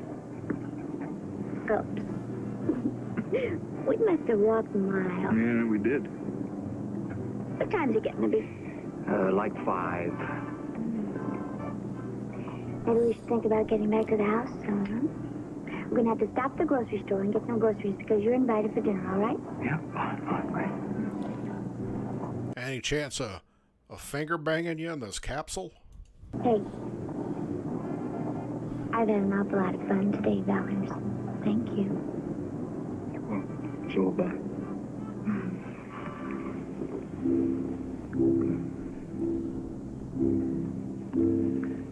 Cassie, do yourself a favor. What's that? Don't go back to that house. I have to. That's the agreement, you know. Yeah. 7 days, midnight till dawn. Break the agreement. Note $300,000 a year. Besides, you know, a day away from it even becomes kind of funny, doesn't it? As a matter of fact, believe it or not, I miss it. It's my own private amusement park, that's what it is. Cassie, you know, you're very impressionable, and, yeah, you are, and you're sensitive, and, I think you're lonelier than you'll admit. Well, Daddy's going to show up any night now, and I'm not going to be alone. He gave you a bad time last night, and it could get worse. Yeah. Building up to a tremendous finale. Ouch. Ta-da! Back from the dead. Hey, what if he does come back? Oh, you're not going to go second on me now, are you? No, but I think if you spend too many more nights alone in that house, it'll start to get to you. You mean I'm so sensitive and impressionable that I'll be seeing things? Well, or doing things, maybe even dangerous things. Fucking green screen. It's going a little crazy back there. Did they have green screens back then? I think they were just sitting in front of like a projector screen. Like maybe getting scared. Yeah, and she's like acting like they're bouncing around, but they're really not. That was kind of like the Star Trek thing, you know? Out of your wits and like running blindly down that staircase. Like, you notice how she's bouncing, but he's not, because he's too busy being in Jimmy Stewart mode. Maybe breaking your neck. Please, darling, my pretty neck. Your exquisite neck. That's better. So what? So if I conjure him up, what do you think I'm going to see, baby? We see what we want to see, Cassie. Then there's no problem. He'll be tall and strong. Well, he'll be handsome anyway. And he'll be loving, and it'll be great fun to be around. I tell you what, let's forget about shopping. We'll drive down. I'll tell you what. Down the coast highway. Stop at a little spot, get a big steak, a bottle of wine. I have some... This is another one of those bad movies where the actors are actually pulling out all the stops and still can't save the incomprehensible. Yeah, it's like, where is this movie going? It's like, is this a love story? Is it a fucking, like, thriller? Like, is it, like, about being in a fucked up house? Is Cesar Romero going to come back from the grave? Like, what's happening? Both these people are textbook attractive and displaying all kinds of yeah, I think with a better script, this could be a good movie. But there's just nothing here. It's once again, like, I'm trying to, overall, it's not. I mean, like, I'm riffing as best as I can here, with the amount of wine I have in me right now. So I think I'm doing a pretty good job. Yeah, those fucking strings. It's so just like, again, this movie came out in 1965, and it, but the music is like from 1945. Embryonic chick flick. Max would have been your agents chomping on. Yep, that's what it'd been. I'd have been, what was it, Harry Paratestes. That'd have been my name as an agent. Soft talk and candlelight. What kind of talk? Soft. Okay, see, now it just, like, we just got jolted into actual 1965.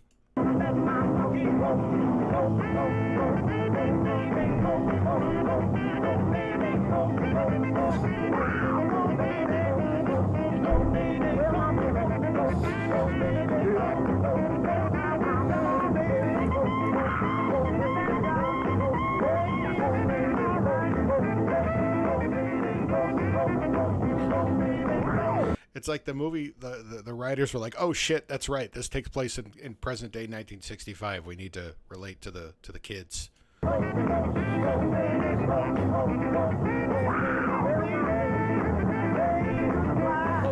By the way, as this scene is going, I'm currently dancing the same way. Very stiff and very jerky, like the kids.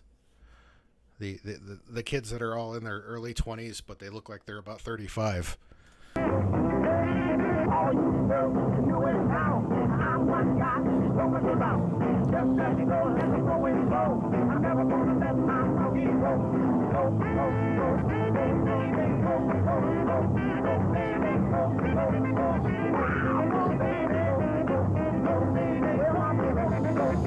I'm more of a Tommy and Jimmy Dorsey fan myself.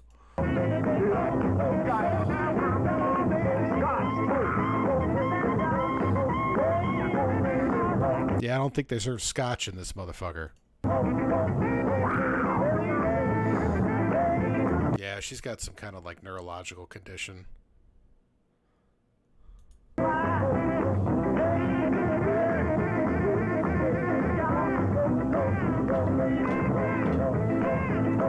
Ladies and gentlemen, the most talented people in the entire movie.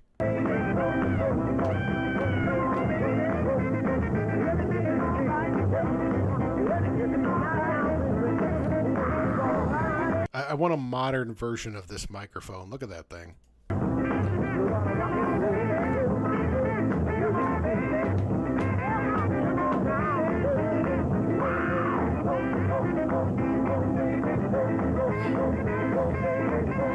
That's what I'm talking about.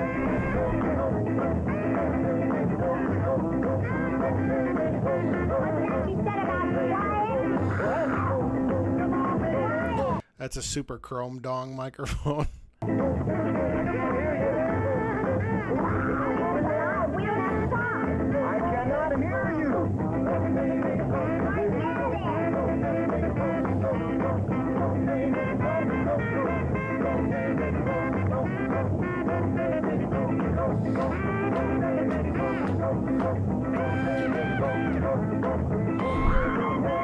By the way, I've been dancing this whole time. I'm starting to get tired.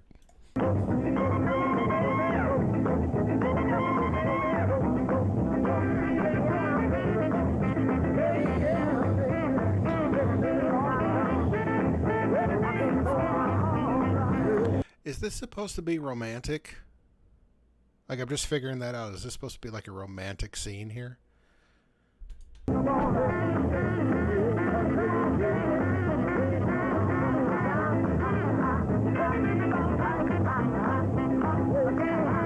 I should probably stop dancing then. If I stop dancing, does the commercial break start? Okay, it looks like the commercial break starts in about 2 minutes.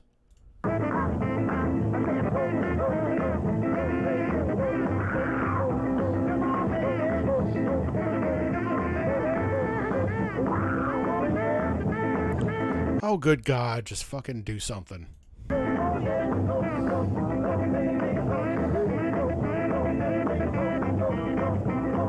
It'd be funny if he just, like, initiated with his tongue sticking out fully.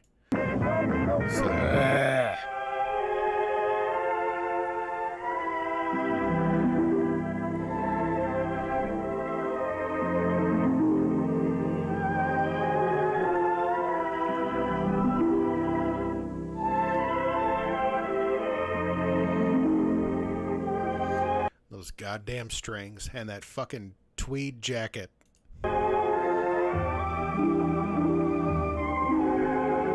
Go for it, bro.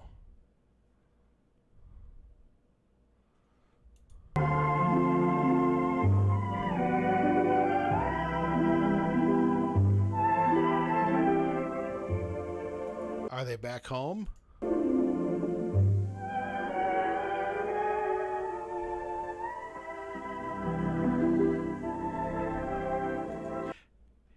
He's gonna fuck with his sport coat on. He's gonna take everything else off. He's gonna take his pants off, his shirt on, but the fucking jacket's gonna stay on the whole time.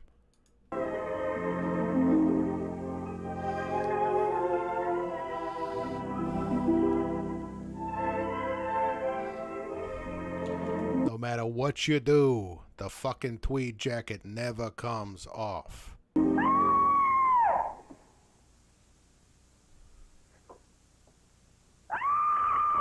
Wait here. This house, they should just call this the cock block house.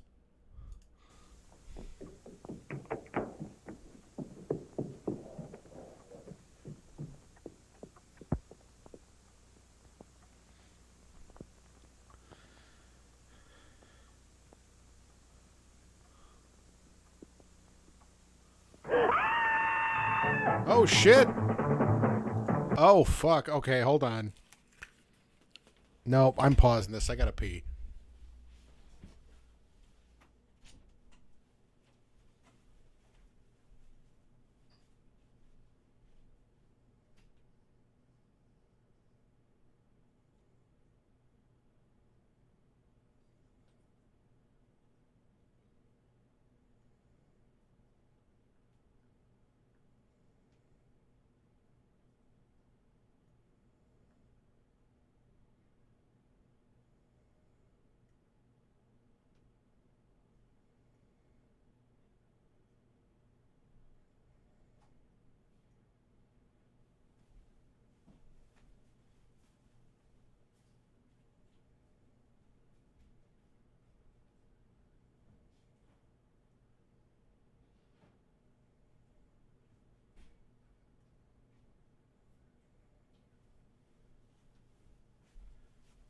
Okay.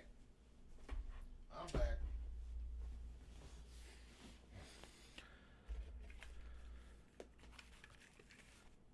On to the best part.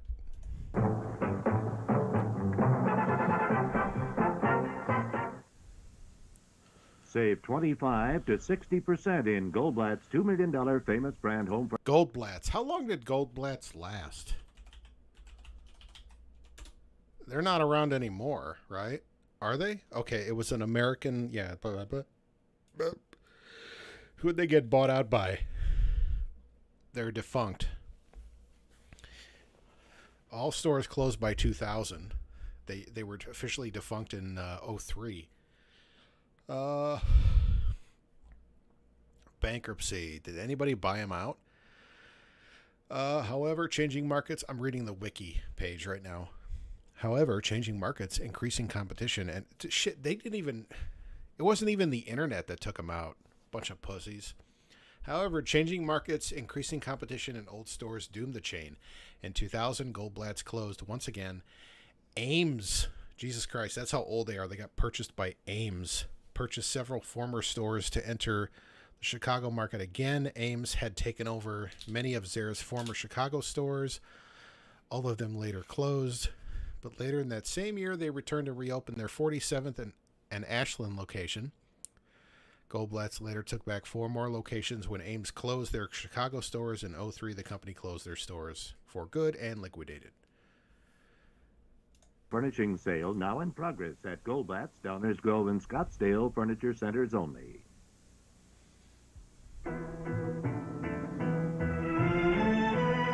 The maestro is your chef.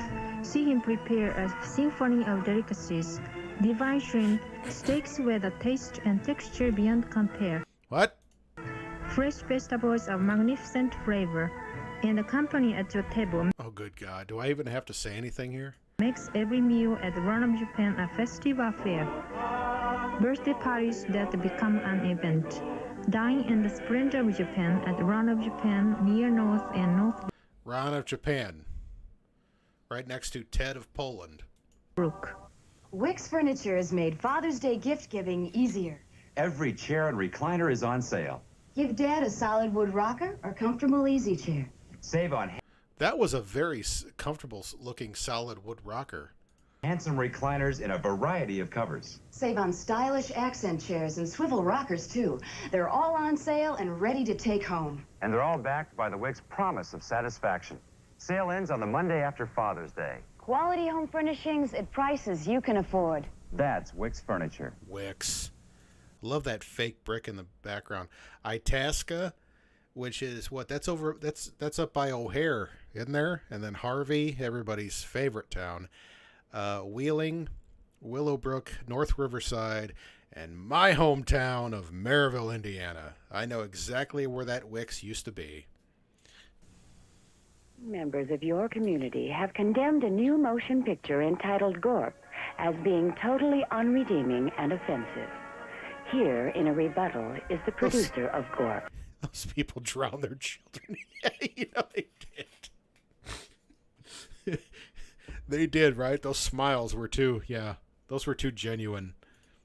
Ladies and gentlemen, I've taken this opportunity to show you, the paying public, a selection of scenes proving once and for all that if Gorp is offensive... Let me guess, is this the commercial? Wait, this is either Porky's? Is this Porky's? It's equally insulting to everyone. Gorp? Oh my God. Is it... Have you guys heard of this fucking movie? Now I want to watch Gorp. Rated R, under 17, not admitted without parent. Have you guys heard of Gorp? I never heard of fucking Gorp. I have to find this film. Yeah.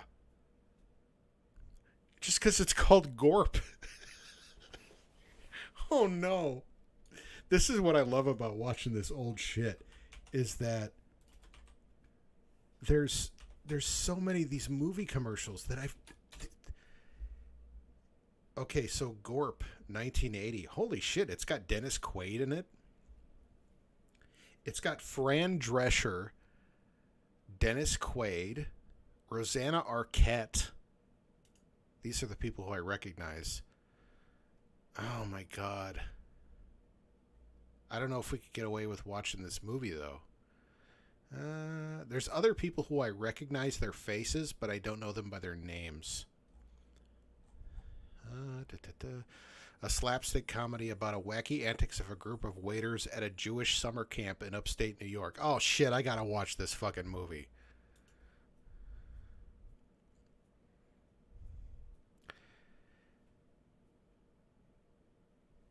Yeah, it's like Jewish meatballs. Basically, it's kosher meatballs. Now showing.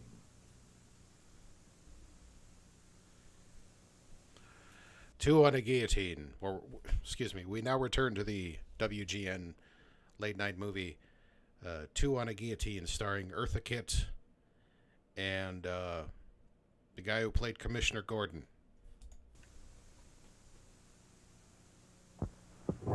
I will follow you to Twitch or Discord if you have to watch this. Yeah, no shit. I want to watch Gorp now. That's not even bullshit. I'm going to find Gorp. Come hell or high water. Because I know, Jay, you sent me that other stuff, and we might go into that. I was watching some of the other shit you sent me, and it was just like, it was just basically a bunch of like 80s TV show intros, and which is cool. And there was something I was going to talk about. So we all know Family Ties, right? The classic 80s TV show that launched Michael J. Fox's career.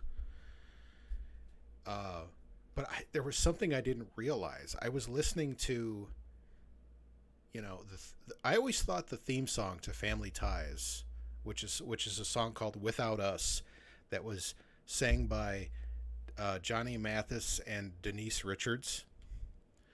That's the version that most people know. The version that was in season 1 was performed by 2 different artists. Oh shit. And I forget their names. It was two different people. It was some whiteys. Yeah, it was a couple of whiteys. But that season 1 theme song is the best theme song. Here we go. During the first season, it was originally performed by Dennis Tufano and Mindy Sterling. For the rest of the show's run, the song was performed by Johnny Mathis and Denise Williams. But the season 1 version is the best version because the drums, the bass, and the guitar are so prominent in that version. And then when you go to the season 2 and on, it's just it's gone, and it loses its zip, its pep. So we'll have to go into that. Anyways, back to this shithole movie. Who is that? She was the first maid. Maybe that's the wife. Is that the wife now? She's just been trapped in this fucking house. Val? Golly best. What is it? What happened? What are you doing here? What's the matter? What is she doing here? I don't know, but something scared her half out of her mind. What is it, Dolly? What frightened you? Well, I saw... You saw what? What did you see? Your father. Up there. He was at the top of the stairs. He was just standing there. I don't even know who anybody is now. That's impossible. You stay here. No. You listen here, Cesar Romero. You come down here. Come on here. Be an adult.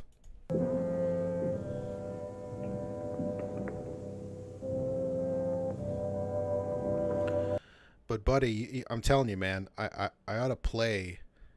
If I played season 1 Family Ties theme and compared it to season 2 and on, you'd hear it, man. Like the bass, the drums, the guitar, everything is just like it's just alive. Like they told that the band was just on it. And then by season 2, it was just like, what happened?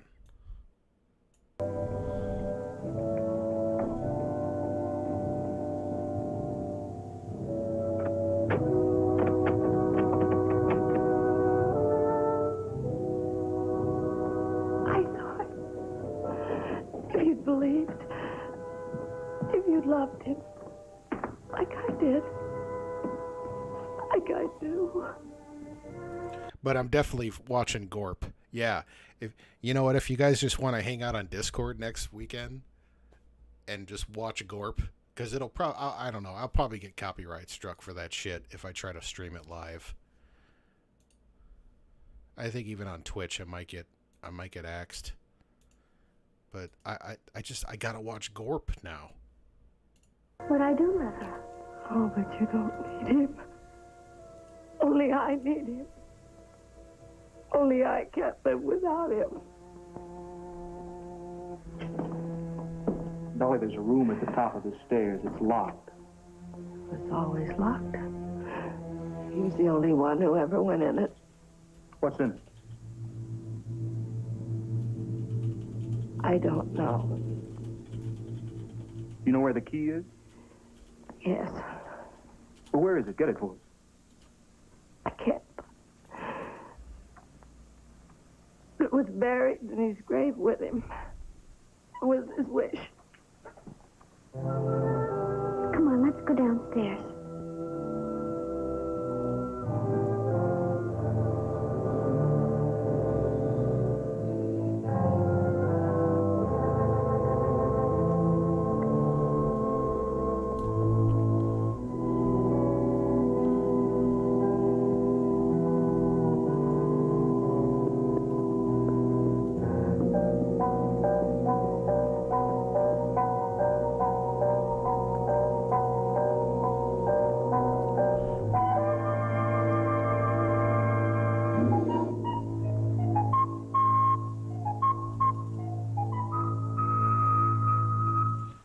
The bunny will be represented by the recorder for tonight's episode. I've come here every night since he died just to be near his things. His memory. Yeah, we heard you last night. You must have loved him a great deal to cry for him like that. And yeah, in the end, I failed. Notice the air date? 1980? Yeah. No, I had said that in the beginning, that it was from 1980. May 30th, 1980. Oh. I'm glad I'm done with the wine tonight, because I can already hear it in my voice. I'm definitely slowing down. Jesus Christ. We're an hour 12 into this. So we're actually, now technically we're a little over halfway. Even I failed him. You failed him how? He must have known him. There was so much real estate to fill back. Yeah, no shit. No shit. I was just watching, Jay, by the way, I was just, for some reason, it was a couple days ago, I was watching Red Letter Media on YouTube, and I was watching the episode where they did the review episode of UHF. And they were talking about, you know, just like what UHF, like the UHF stations and VHF stations, right? VHF was channels 2 through 13, UHF was everything else. And typically, the higher up on the numbers you went, the weirder it got. And it was true. It was like once you got past about channel 50, shit just got weird. And I loved it. He was dying. He kept it to himself. He wanted to spare me the pain of it. He made me go away for a week, a vacation. But next time I saw him, he was dead in his trap.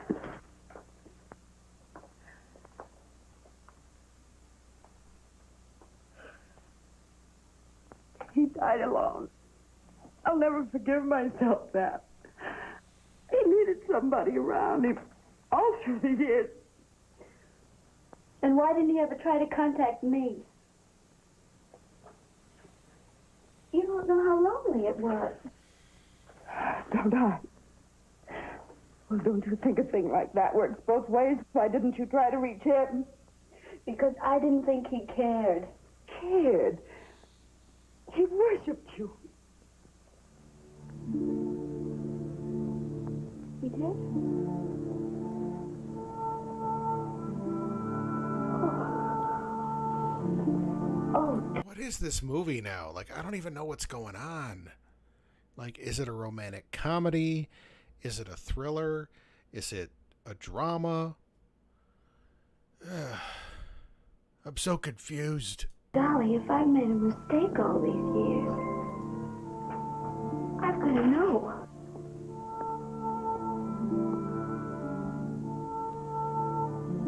Please tell me something.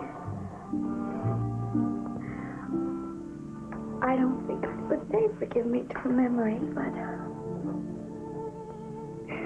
want to. Please tell me.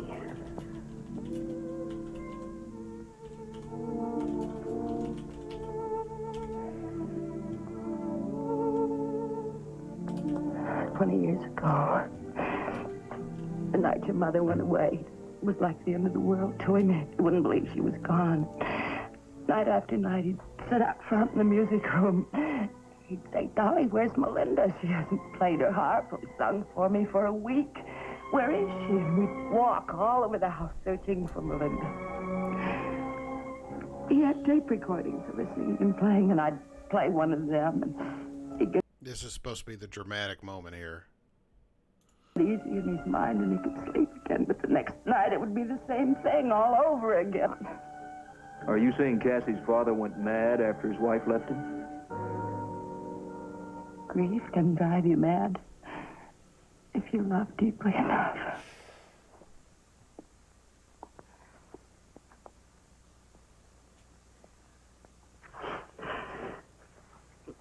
Your Aunt Elizabeth came and got you, Cassie. And that's not a scene I care to remember. I can imagine that, poor darling. And then, about 3 months ago, he saw your picture in the paper with a story about how you'd been chosen for some club or something. And he said, look, Dolly, it's Melinda. And I tried to tell him it was you, Cassie, but he just kept saying it's Melinda. I've found my Melinda over and over. And that afternoon, I typed a long letter to him, begging his Melinda to come back. And then I mailed it. I didn't get the letter. It was sent back unopened. Aunt Elizabeth. Oh, good Lord. Val. He got worse after that letter. Cut that bitch off! He lost his Melinda for the second time. I think that's when he began to die. Oh, Doc, I'm so sorry. If only I know.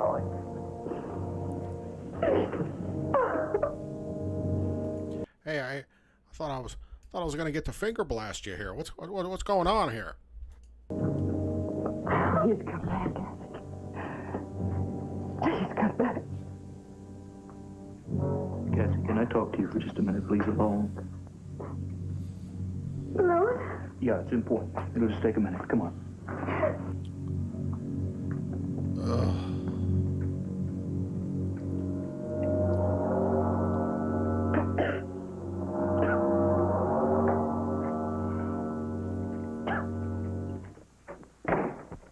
Get your coat. We're taking Dolly to that bus station. What? I was going to ask her to stay here. I was afraid you were going to say something like that. We're getting her out of here, Cassie.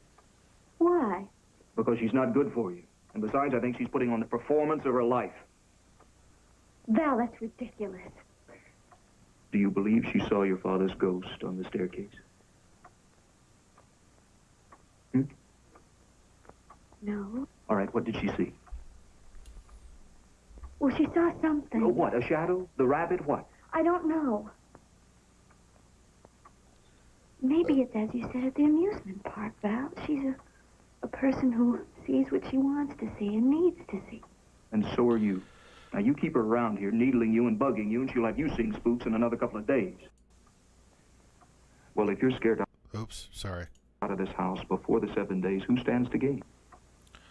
Oh, my God. Well, Dolly and Sheridan. Wait, so hold on. When did the commercials start back up again? So it's kind of funny. You can scroll through this, and it really doesn't matter. The commercials start about 1:27. Yeah, 127.27. So we've got, 9 minutes. Holly and Sheridan. Now, Val, I told you that was ridiculous. Now, she saw something on the stairs. She was terrified. Cassie, I think she has you more hooked than you realize. I mean, I find it funny that you've got this, like, house, this really elaborate house that's got all this crazy shit going on. And, like, the majority of the movie takes place in, like, 3 sections of the house where they just, it's I don't get it. Don't let her stay around you. Val? Cassie, please. Okay.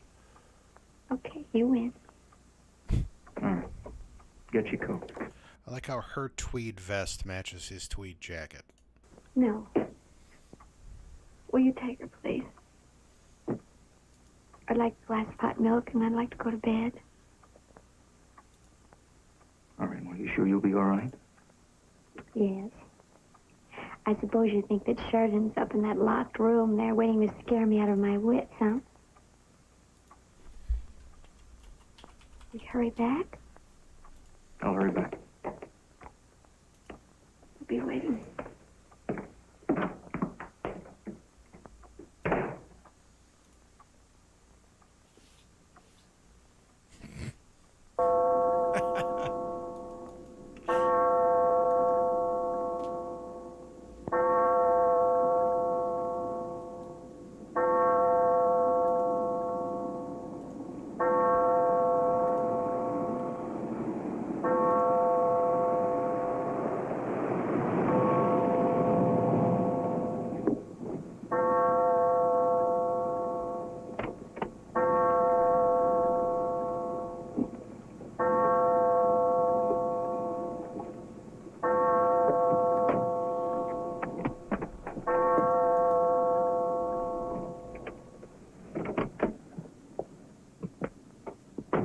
Bring on the gorp. You sure you can make it back to town? Yes. I gotta find Buzz and tell him what happened tonight. Where'll you find Buzz? A place called Big Mike's. That's a bar. Buzz practically lives there. I gotta tell him. He'll want to know Duquesne came back. Yeah. I'll bet he'll want to know. Duquesne coming back. Why don't you come off it? I got a little... I love the lighting. This was something common in the 60s where they do like the lighting just across the face, like the eyes. They used to do this shit in Star Trek all the time. Wait, I want to hear that again. Or just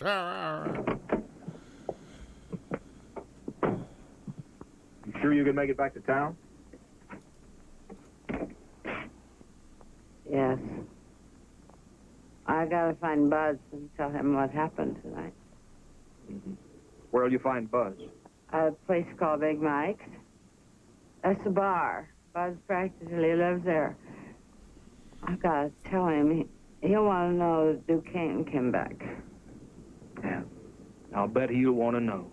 Duquesne coming back. Why don't you come off it? I got a little advice for you. That should be interesting. Don't you think I don't know who you are? So don't you be so smart with me. Who am I? You're some wise bitch punk who's just after her money. That's who you are. Well, listen, you're not gonna get a dime. Who's going to stop me? You and Sheridan? Duquesne, that's who's Duquesne. Duquesne's gonna stop you because he loves his daughter. What was that? It's been a great performance, Dolly. Damn. Vaudeville's dead. Nobody's asking for an encore. Sorry. Good night, You're Dolly. gonna be damn you! Damn you! Damn you! Wait, did the music go along with her saying, damn you? I want to hear that again. Vaudeville's dead. Nobody's asking for an encore. Sorry. Good night, You're Dolly. gonna be damn you! Damn you! Damn you! Best part of the movie. And she sat down. Boom.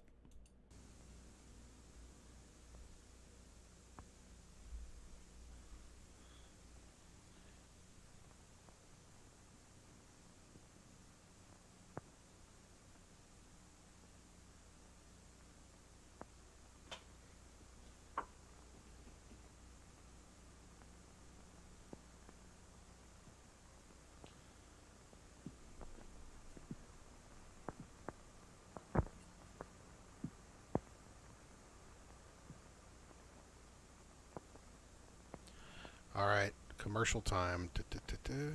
Who cares? Nobody cares. Wait, was that a head? Honey? Oh, that was the part we saw earlier.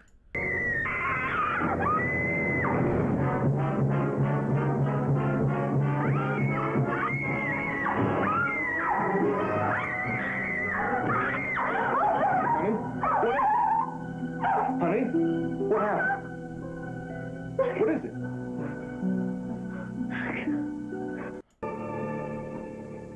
That's real, all right. Real wax. That's me.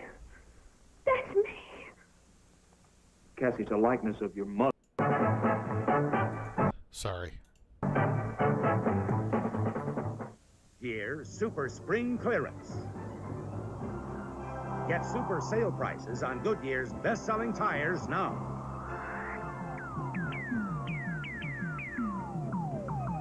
Save on Tiempo all-season steel-belted radials. What a deal. Save on cushion belt polyglass white sidewalls. Save on Bias Ply Power Streak black walls. Here's where to find your Goodyear retailer for savings. Sale and... Man, look at all those retailers. Yeah, for all you don't know, East Chicago is a city in Indiana called East Chicago because it's east of Chicago. And Saturday night.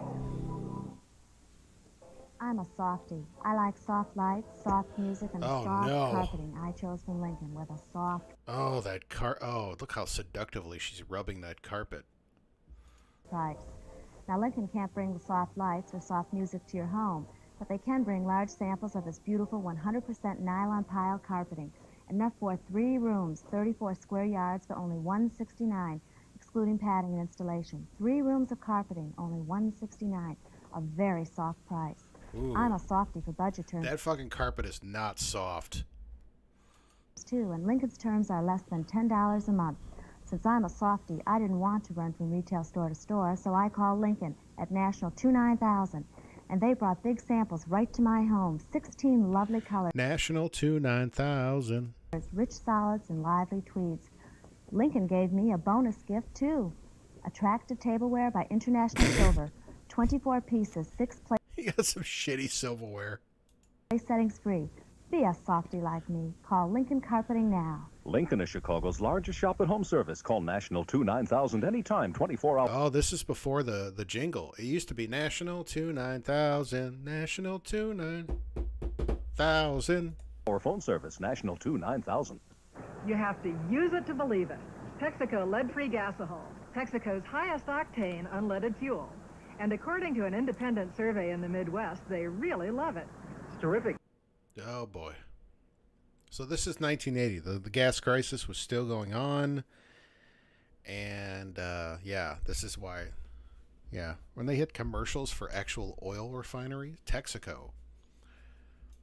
My car's running better than before. My car used to knock and ping. No more. My car stopped dieseling.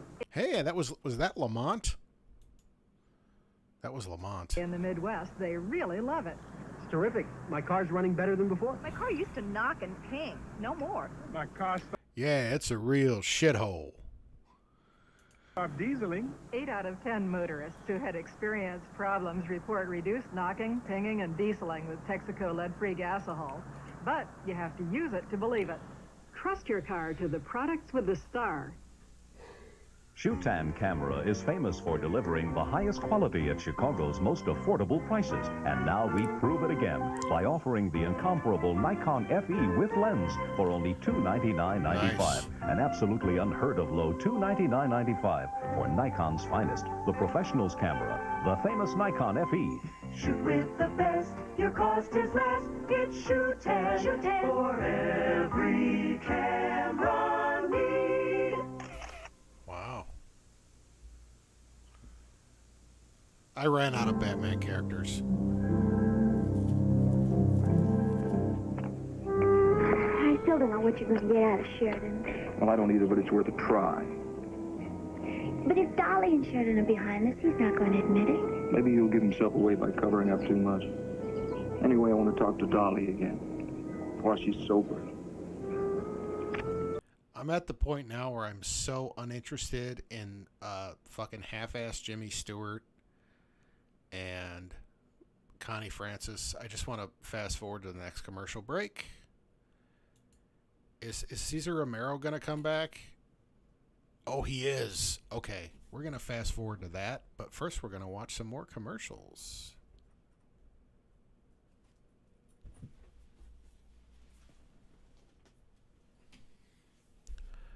All right, where are we here?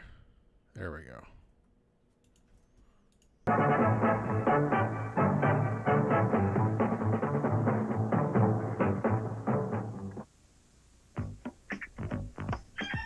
Ooh, you're looking good. Got the style that flows. National Fashions, ready to sparkle The ladies have pink and the guys wear beige. with all that pizzazz at National. When you want it, you've got it with the National Fashion Card. It's yours in just 90 seconds. Takes 6 months to pay. No interest, no carrying charges. National, downtown on Randolph Street. Lincoln near Belmont. I'll sit at 63rd. The National Fashion Card. It's all you'll ever need. National Clothes. Remember the good old days? Aronson rolls back furniture prices to give you big savings. Use your credit connection. This is a beautiful Singer dining room. Choose the handsome table and 4 chairs or the matching 2-piece china cabinet. Your choice. Just $379, only $30 down. That is a beautiful china cabinet. $28 a month with your Aronson credit connection. Great furniture and appliances. Better buys, you get more for your money. Aronson. Home of the credit connection. Aronson. Dear Savage Baggage Handlers, have we got a suitcase for you? American Tourister. Hey, music buffs! Would you believe a record sale bigger than Venture's Oh, it's this guy again. entire record department? You got it! Right now at Venture. Albums, tapes, and cassettes on sale at 99 cents each or 6 for $5. Thousands of artists, rock, soul, rhythm, and blues, and more, all for 99 cents each or 6 for $5. This sale is so big you'll find it in a special area, so look for the red and white sale banner. And don't believe what anybody tells you. She was 18. Man, dig it! Another main event from Venture. Hey!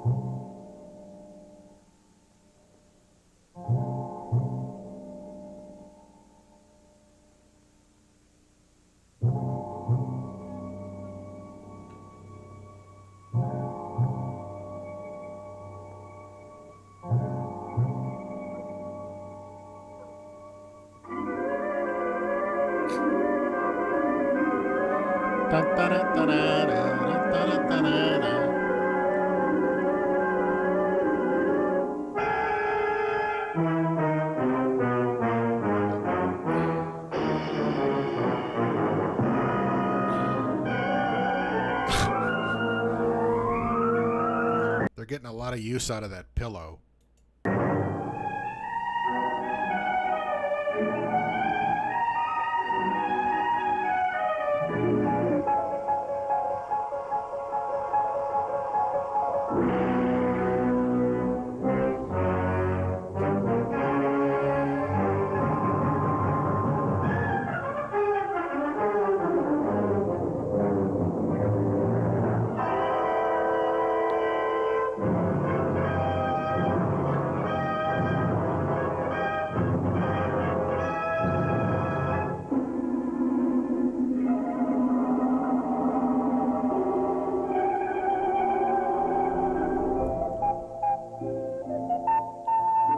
Mr. Rabbit.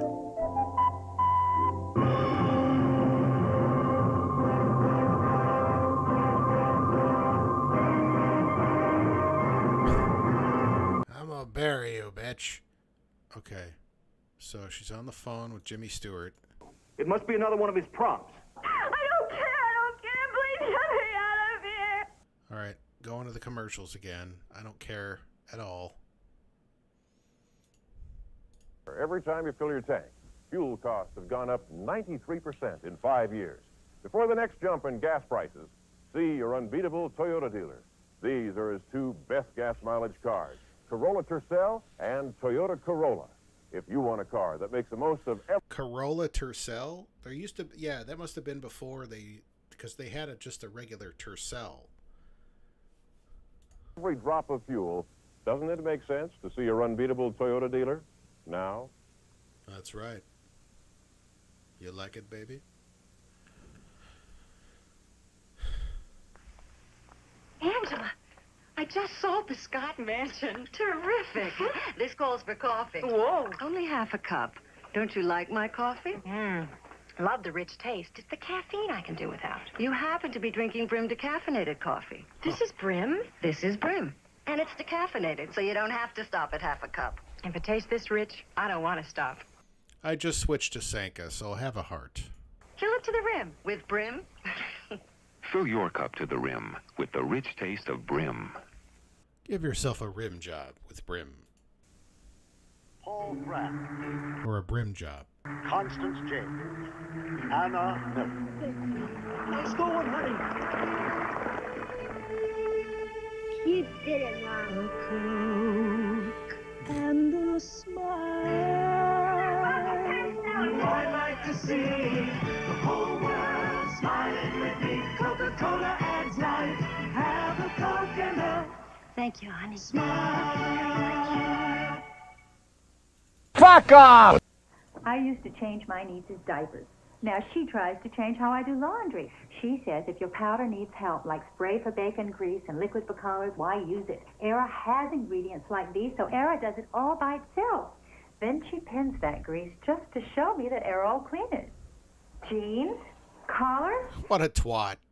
She's putting safety pins in it like, see, Mom, you suck. Even that grease. Era did it all by itself. All times change. Era does it. All by itself. Okay.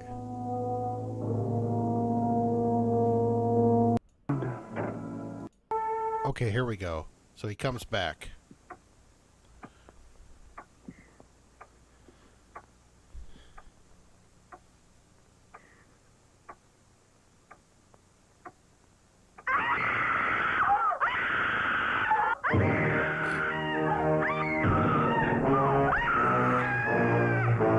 What up, girl?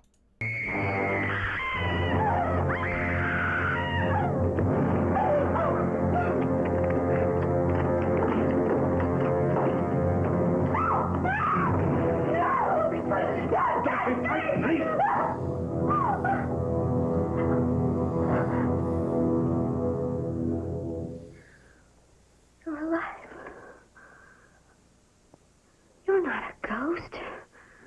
You're alive. You faked that whole thing. Your death, your funeral. Why? Why? You wouldn't come back to me. But I would have come if I'd known you wanted me to. You returned my letter. Years of waiting. And then when I found you, you refused me. No, I didn't get the letter.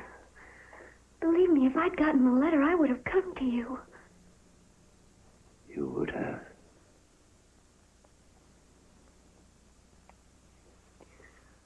I didn't think you wanted me.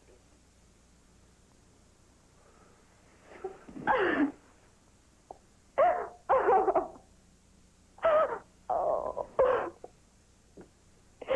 If you only knew how I hoped and prayed with this. I wanted you to want me. To love me. But I always loved you, Melinda.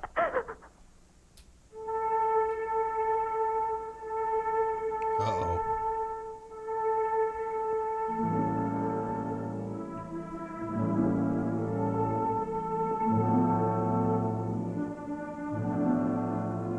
Melinda. No. Melinda. Duke.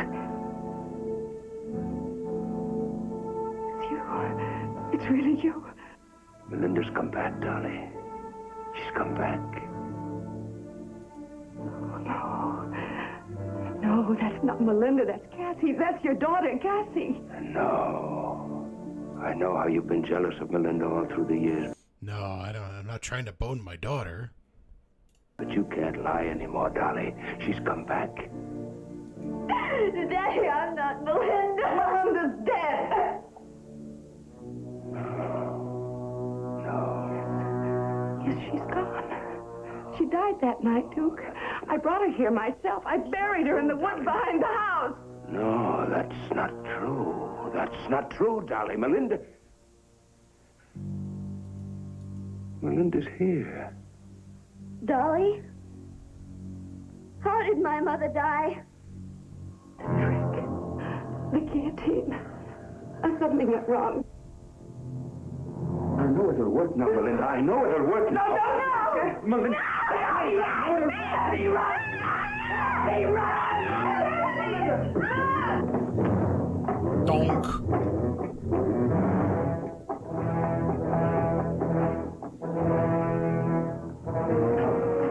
No, Duke!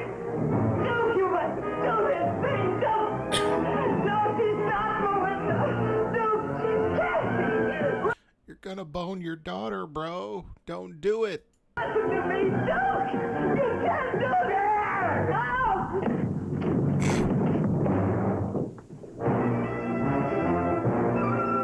Well, that had to happen, really.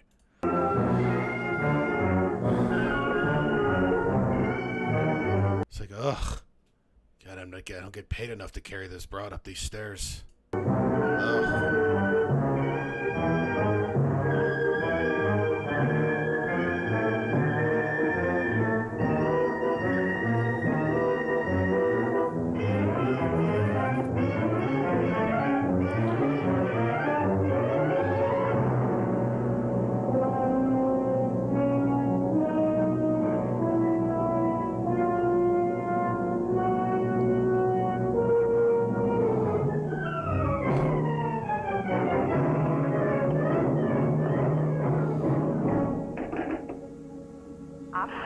Operator, get me the police.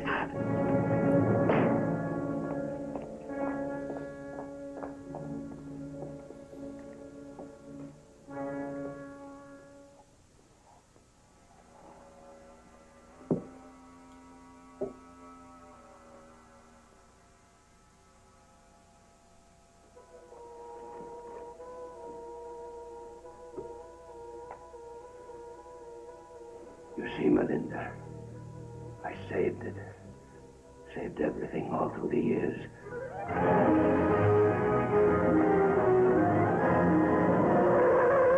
Oh, shit. He almost took her out.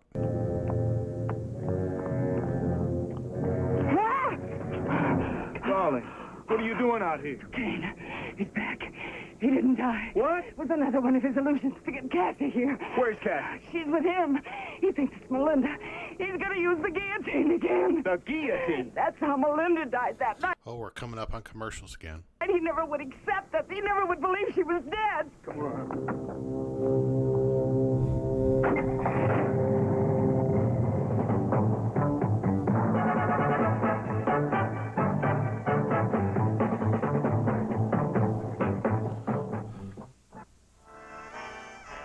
Everybody's talking. Fun's on again. Everybody's talking. Fun's on. Did you get the word? Whoa, look at that fro. Everybody's listening. The big Fun's back. That's the best news Chicago's heard. Everybody's talking. Fun's on. Jesse. Again. Everybody's talking. Fun's on again. Yeah, I will admit the movie got definitely more interesting once Cesar Romero came back, which is kind of disappointing. You know, it was like he was in the beginning, and then, oh my God, this, like, what the hell, like 90% of the movie was just like Connie Francis and the Jimmy Stewart dipshit, like some sort of like half-ass romantic comedy, budding, you know, like, and then I don't know. What'll you find in Thank God for the commercials. the pages of the Illinois Weekend Book?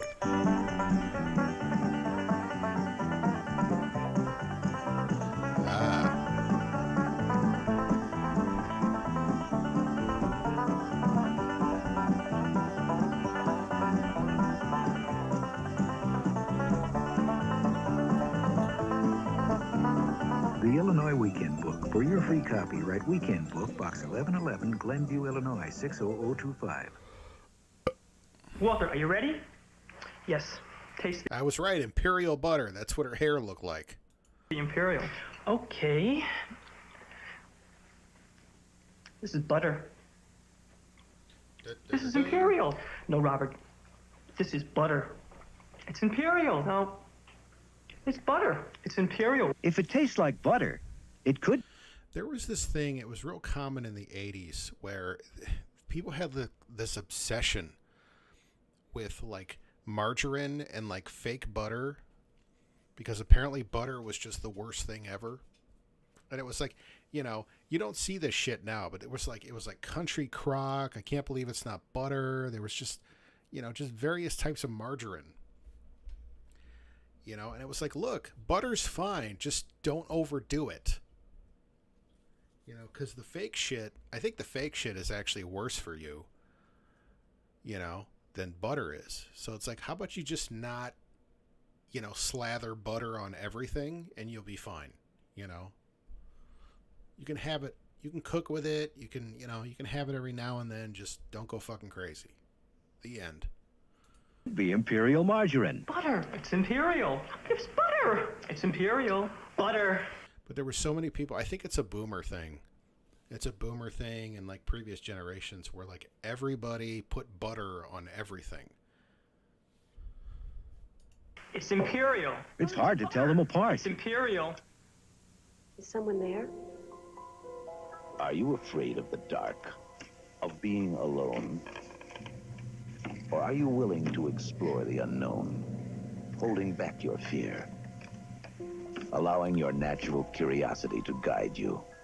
But what if this is a nightmare? And you are its prisoner. Yeah, they replaced butter with hydrogenated soybean oil, which was full of cholesterol.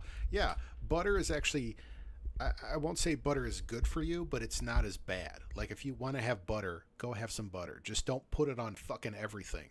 Because I know, I used to hear stories of my mom and, like, my dad, like, back in the day, like, they would just put, they would have, like, butter, like, ham and butter sandwiches. It was like, ugh.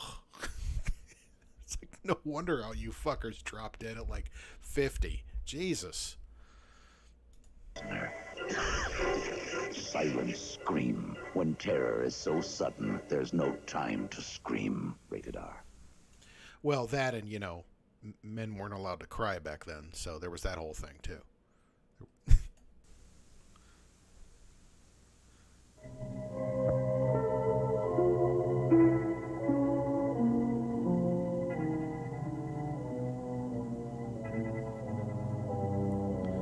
There was that Bill Burr bit where, like, he was talking about, like men just, they couldn't be allowed to, like, admit that a puppy was cute, you know, for fear of being labeled, like, you know, gay.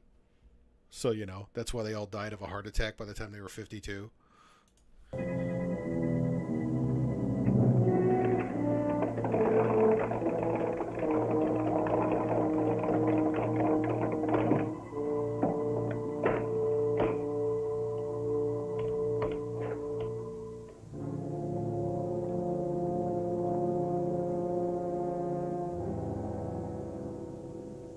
Ladies and gentlemen, behold one of the most tragic and malign figures in... See, they could have skipped that whole middle part of the movie and just jumped straight to this. in all the annals of recorded history. The beauteous Marie Antoinette, doomed by the bestial malevolence of the revolutionary mob to end her glorious life upon this crude instrument of bloody torture. La Belle Dame sans Merci. Why did she have to die? For allegedly having remarked upon being informed that the poor had no bread. Why then, let them eat cake? I ask you, ladies and gentlemen, is that a statement showing heartlessness or merely a warm, generous, and delightful humor?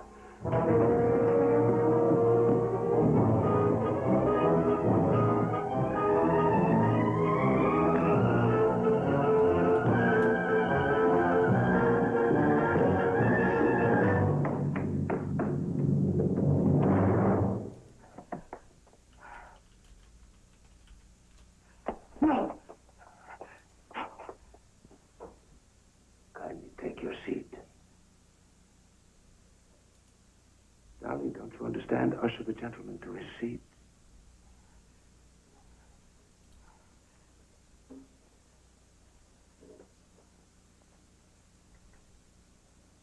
I'm glad you came, sir. And now, before your very eyes, you're about to see the ghastliest, cruelest, most sickening act. I have a YouTube music playlist of female singers titled Sarah McLachlan. What are you, Faye? Oh my God, that's funny. Of legal vengeance ever enacted upon a beautiful woman. The actual beheading of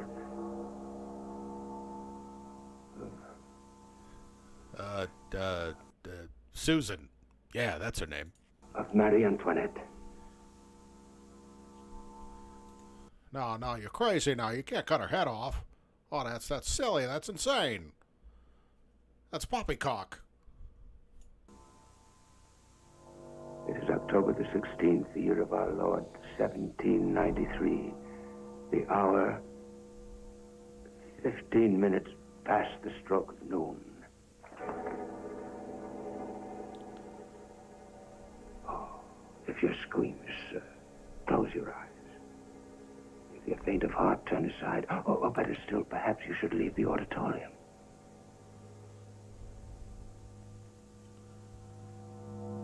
Mr. Duquesne!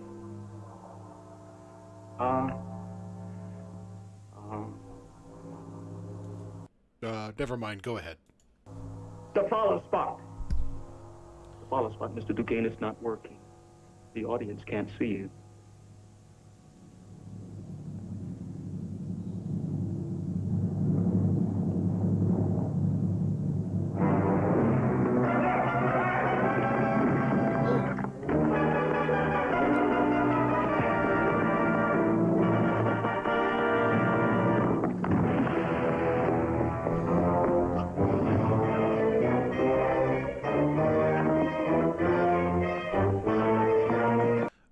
Feel free to help out, drunk ass lady.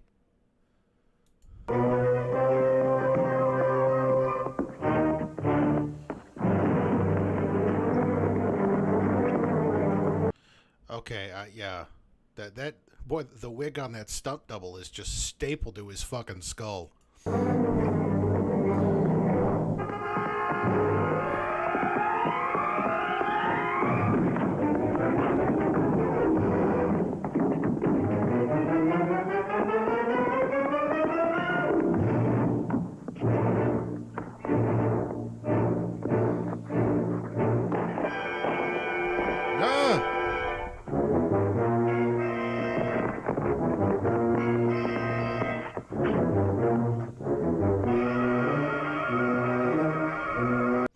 Come on, Caesar, you can pull that handle. Come on, cut that bitch's head off.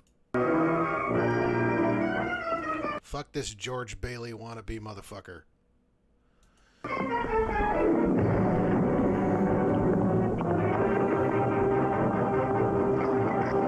Duh.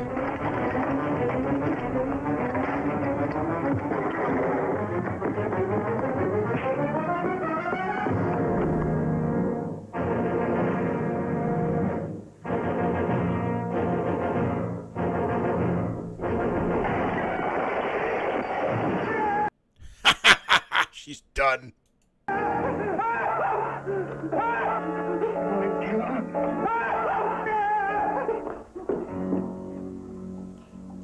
Maybe I can put it back on.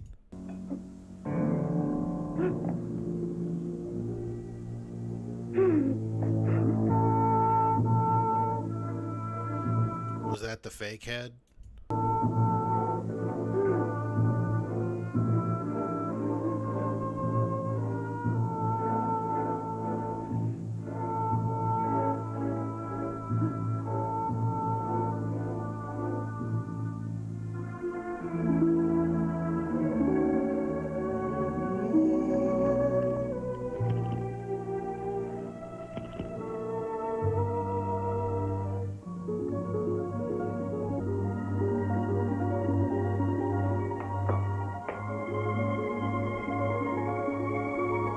Oh, Mary.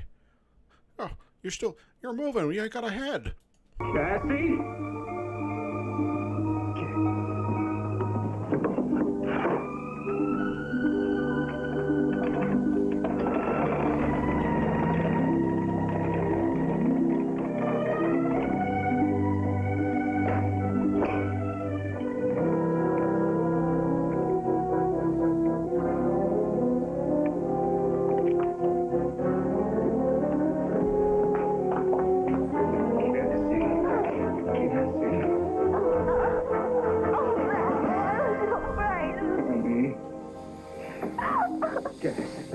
It's all right now.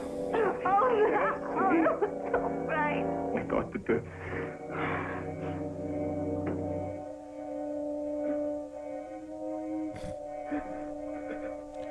Yeah, and drunk lady was no help. It's all right now. It's okay now. It's all over. Oh, look, my father. It's all right now. Come on, let me get you out of this thing.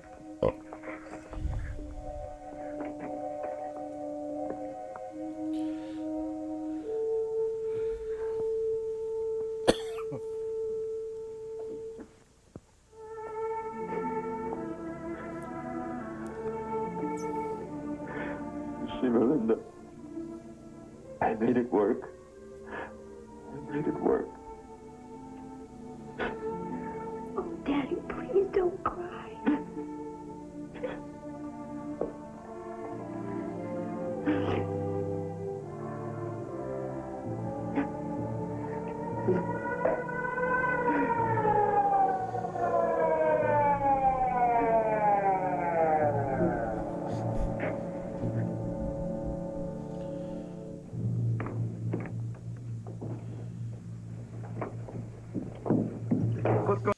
The Joker's up there, Commissioner Gordon.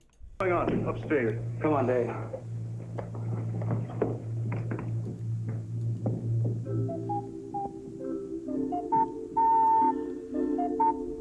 And Peter Rabbit lived happily ever after.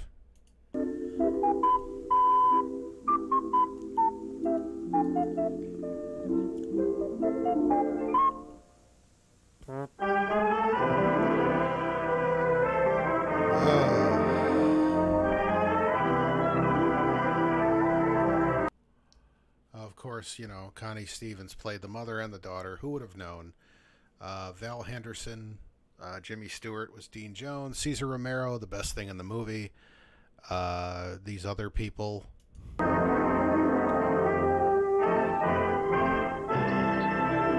Oh, there were two Connies in the movie. All right. Oh, it ended. All right, I'm going to play one more thing. And then I'm going to call it quits here. This is the WGN Channel 9 Lottery Train Wreck from 1988. And I'm going to read this. Here's an interesting clip. The Illinois Lottery drawing on WGN Channel 9, where on this particular night, the balls did not drop into the mixing chamber for the Cash 5 game, and the winning numbers had to be selected off camera and given via an on-screen scroll about 20 minutes later during the 7 o'clock movie of the airing, or 7 o'clock movie airing of Vertigo. WGN brings you the official winning numbers in the Illinois State Lottery's daily game, Pick 4 and Cash 5. Yeah, so they would have this every night. They would do the lottery drawings. Tonight's drawing is supervised by Sheldon Epstein, partner with the accounting Yeah, and they would have the thing that, like, yeah, it was like a pressurized air thing. firm of Laventhal and Horwath. Here's Mary D. with tonight's 3 daily game machines in a randomly I remember her. selected order. Each has 10 balls, 0 through 9. The drawing starts by mixing the balls in the first machine, and next the balls in the second machine, and then the third machine. Now here is tonight's first winning daily game digit. 4. 4. Tonight's second winning digit is 8, and the third and last digit is 7. So for tonight, the official daily game winning number is 487. See your daily game agent for details on the special daily game bonus drawing to be drawn this week. Now the pick 4 machines in a randomly selected order. The balls are mixed in the first machine, next the second machine, then the third machine, and finally the fourth machine. Okay, here we go. Where's now the first winning digit for Okay, pick here 4 is 4. The second winning digit game, Here we go. cash 5. The drawing starts by releasing all 35 balls, Oh, numbers shit. 1 through 35, into the mixing chamber. The balls got fucking stuck. Cash 5, played every Monday, Wednesday, and Friday. Nope. Simply match all 5 numbers in any order with the numbers on your Cash Nope. 5 ticket, and you'll win first prize, which could be worth thousands and thousands of dollars. That second where you see the balls go down, they were supposed to drop. The balls were supposed to drop, and the balls didn't drop. 1 through 35 into the mixing chamber. Cash present the Right Illinois here. State Lottery's newest game, Cash 5. The drawing starts by releasing all 35 Right there, they got stuck. The balls were supposed to go into the mixing chamber. Gotta mix the balls. balls, numbered 1 through 35, into the mixing chamber. Cash 5, played every Monday, Wednesday, and Friday. Simply match all 5 numbers in Hey any man, when you're handling that many balls at once, you gotta have some meaty fingers. order with the numbers on your Cash 5 ticket, and you'll win first prize, which could be worth thousands and thousands of dollars. And remember, if you have 3 or 4 numbers in any order out of the 5 selected, you've also won. See your local lottery agent for prize amounts. Ladies and gentlemen, we have a malfunction in our drawing equipment. We are going to discontinue the drawing for tonight's winning number, and we're going to correct the problem. We will check our videotape to confirm exactly what has occurred so far in tonight's Bullshit! We will then continue drawing the numbers off camera and display tonight's winning number on your TV screen just as soon as the drawing is completed.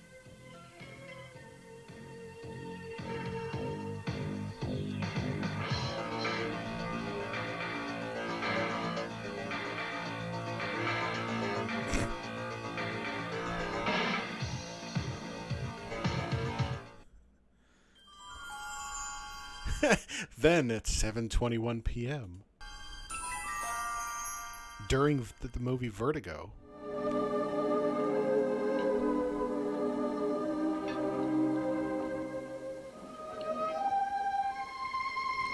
Ah, see, there was this guy who was trying to imitate me in this last movie. It was bullshit. It was bullshit.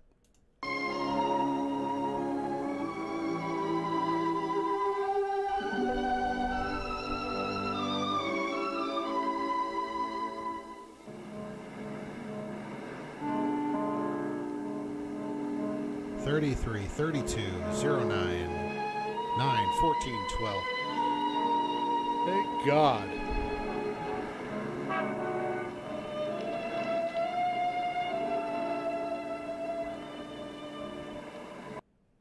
Oh my God. Well, I'm glad we got to see that. Anyways, folks, thanks for, oh, what happened here?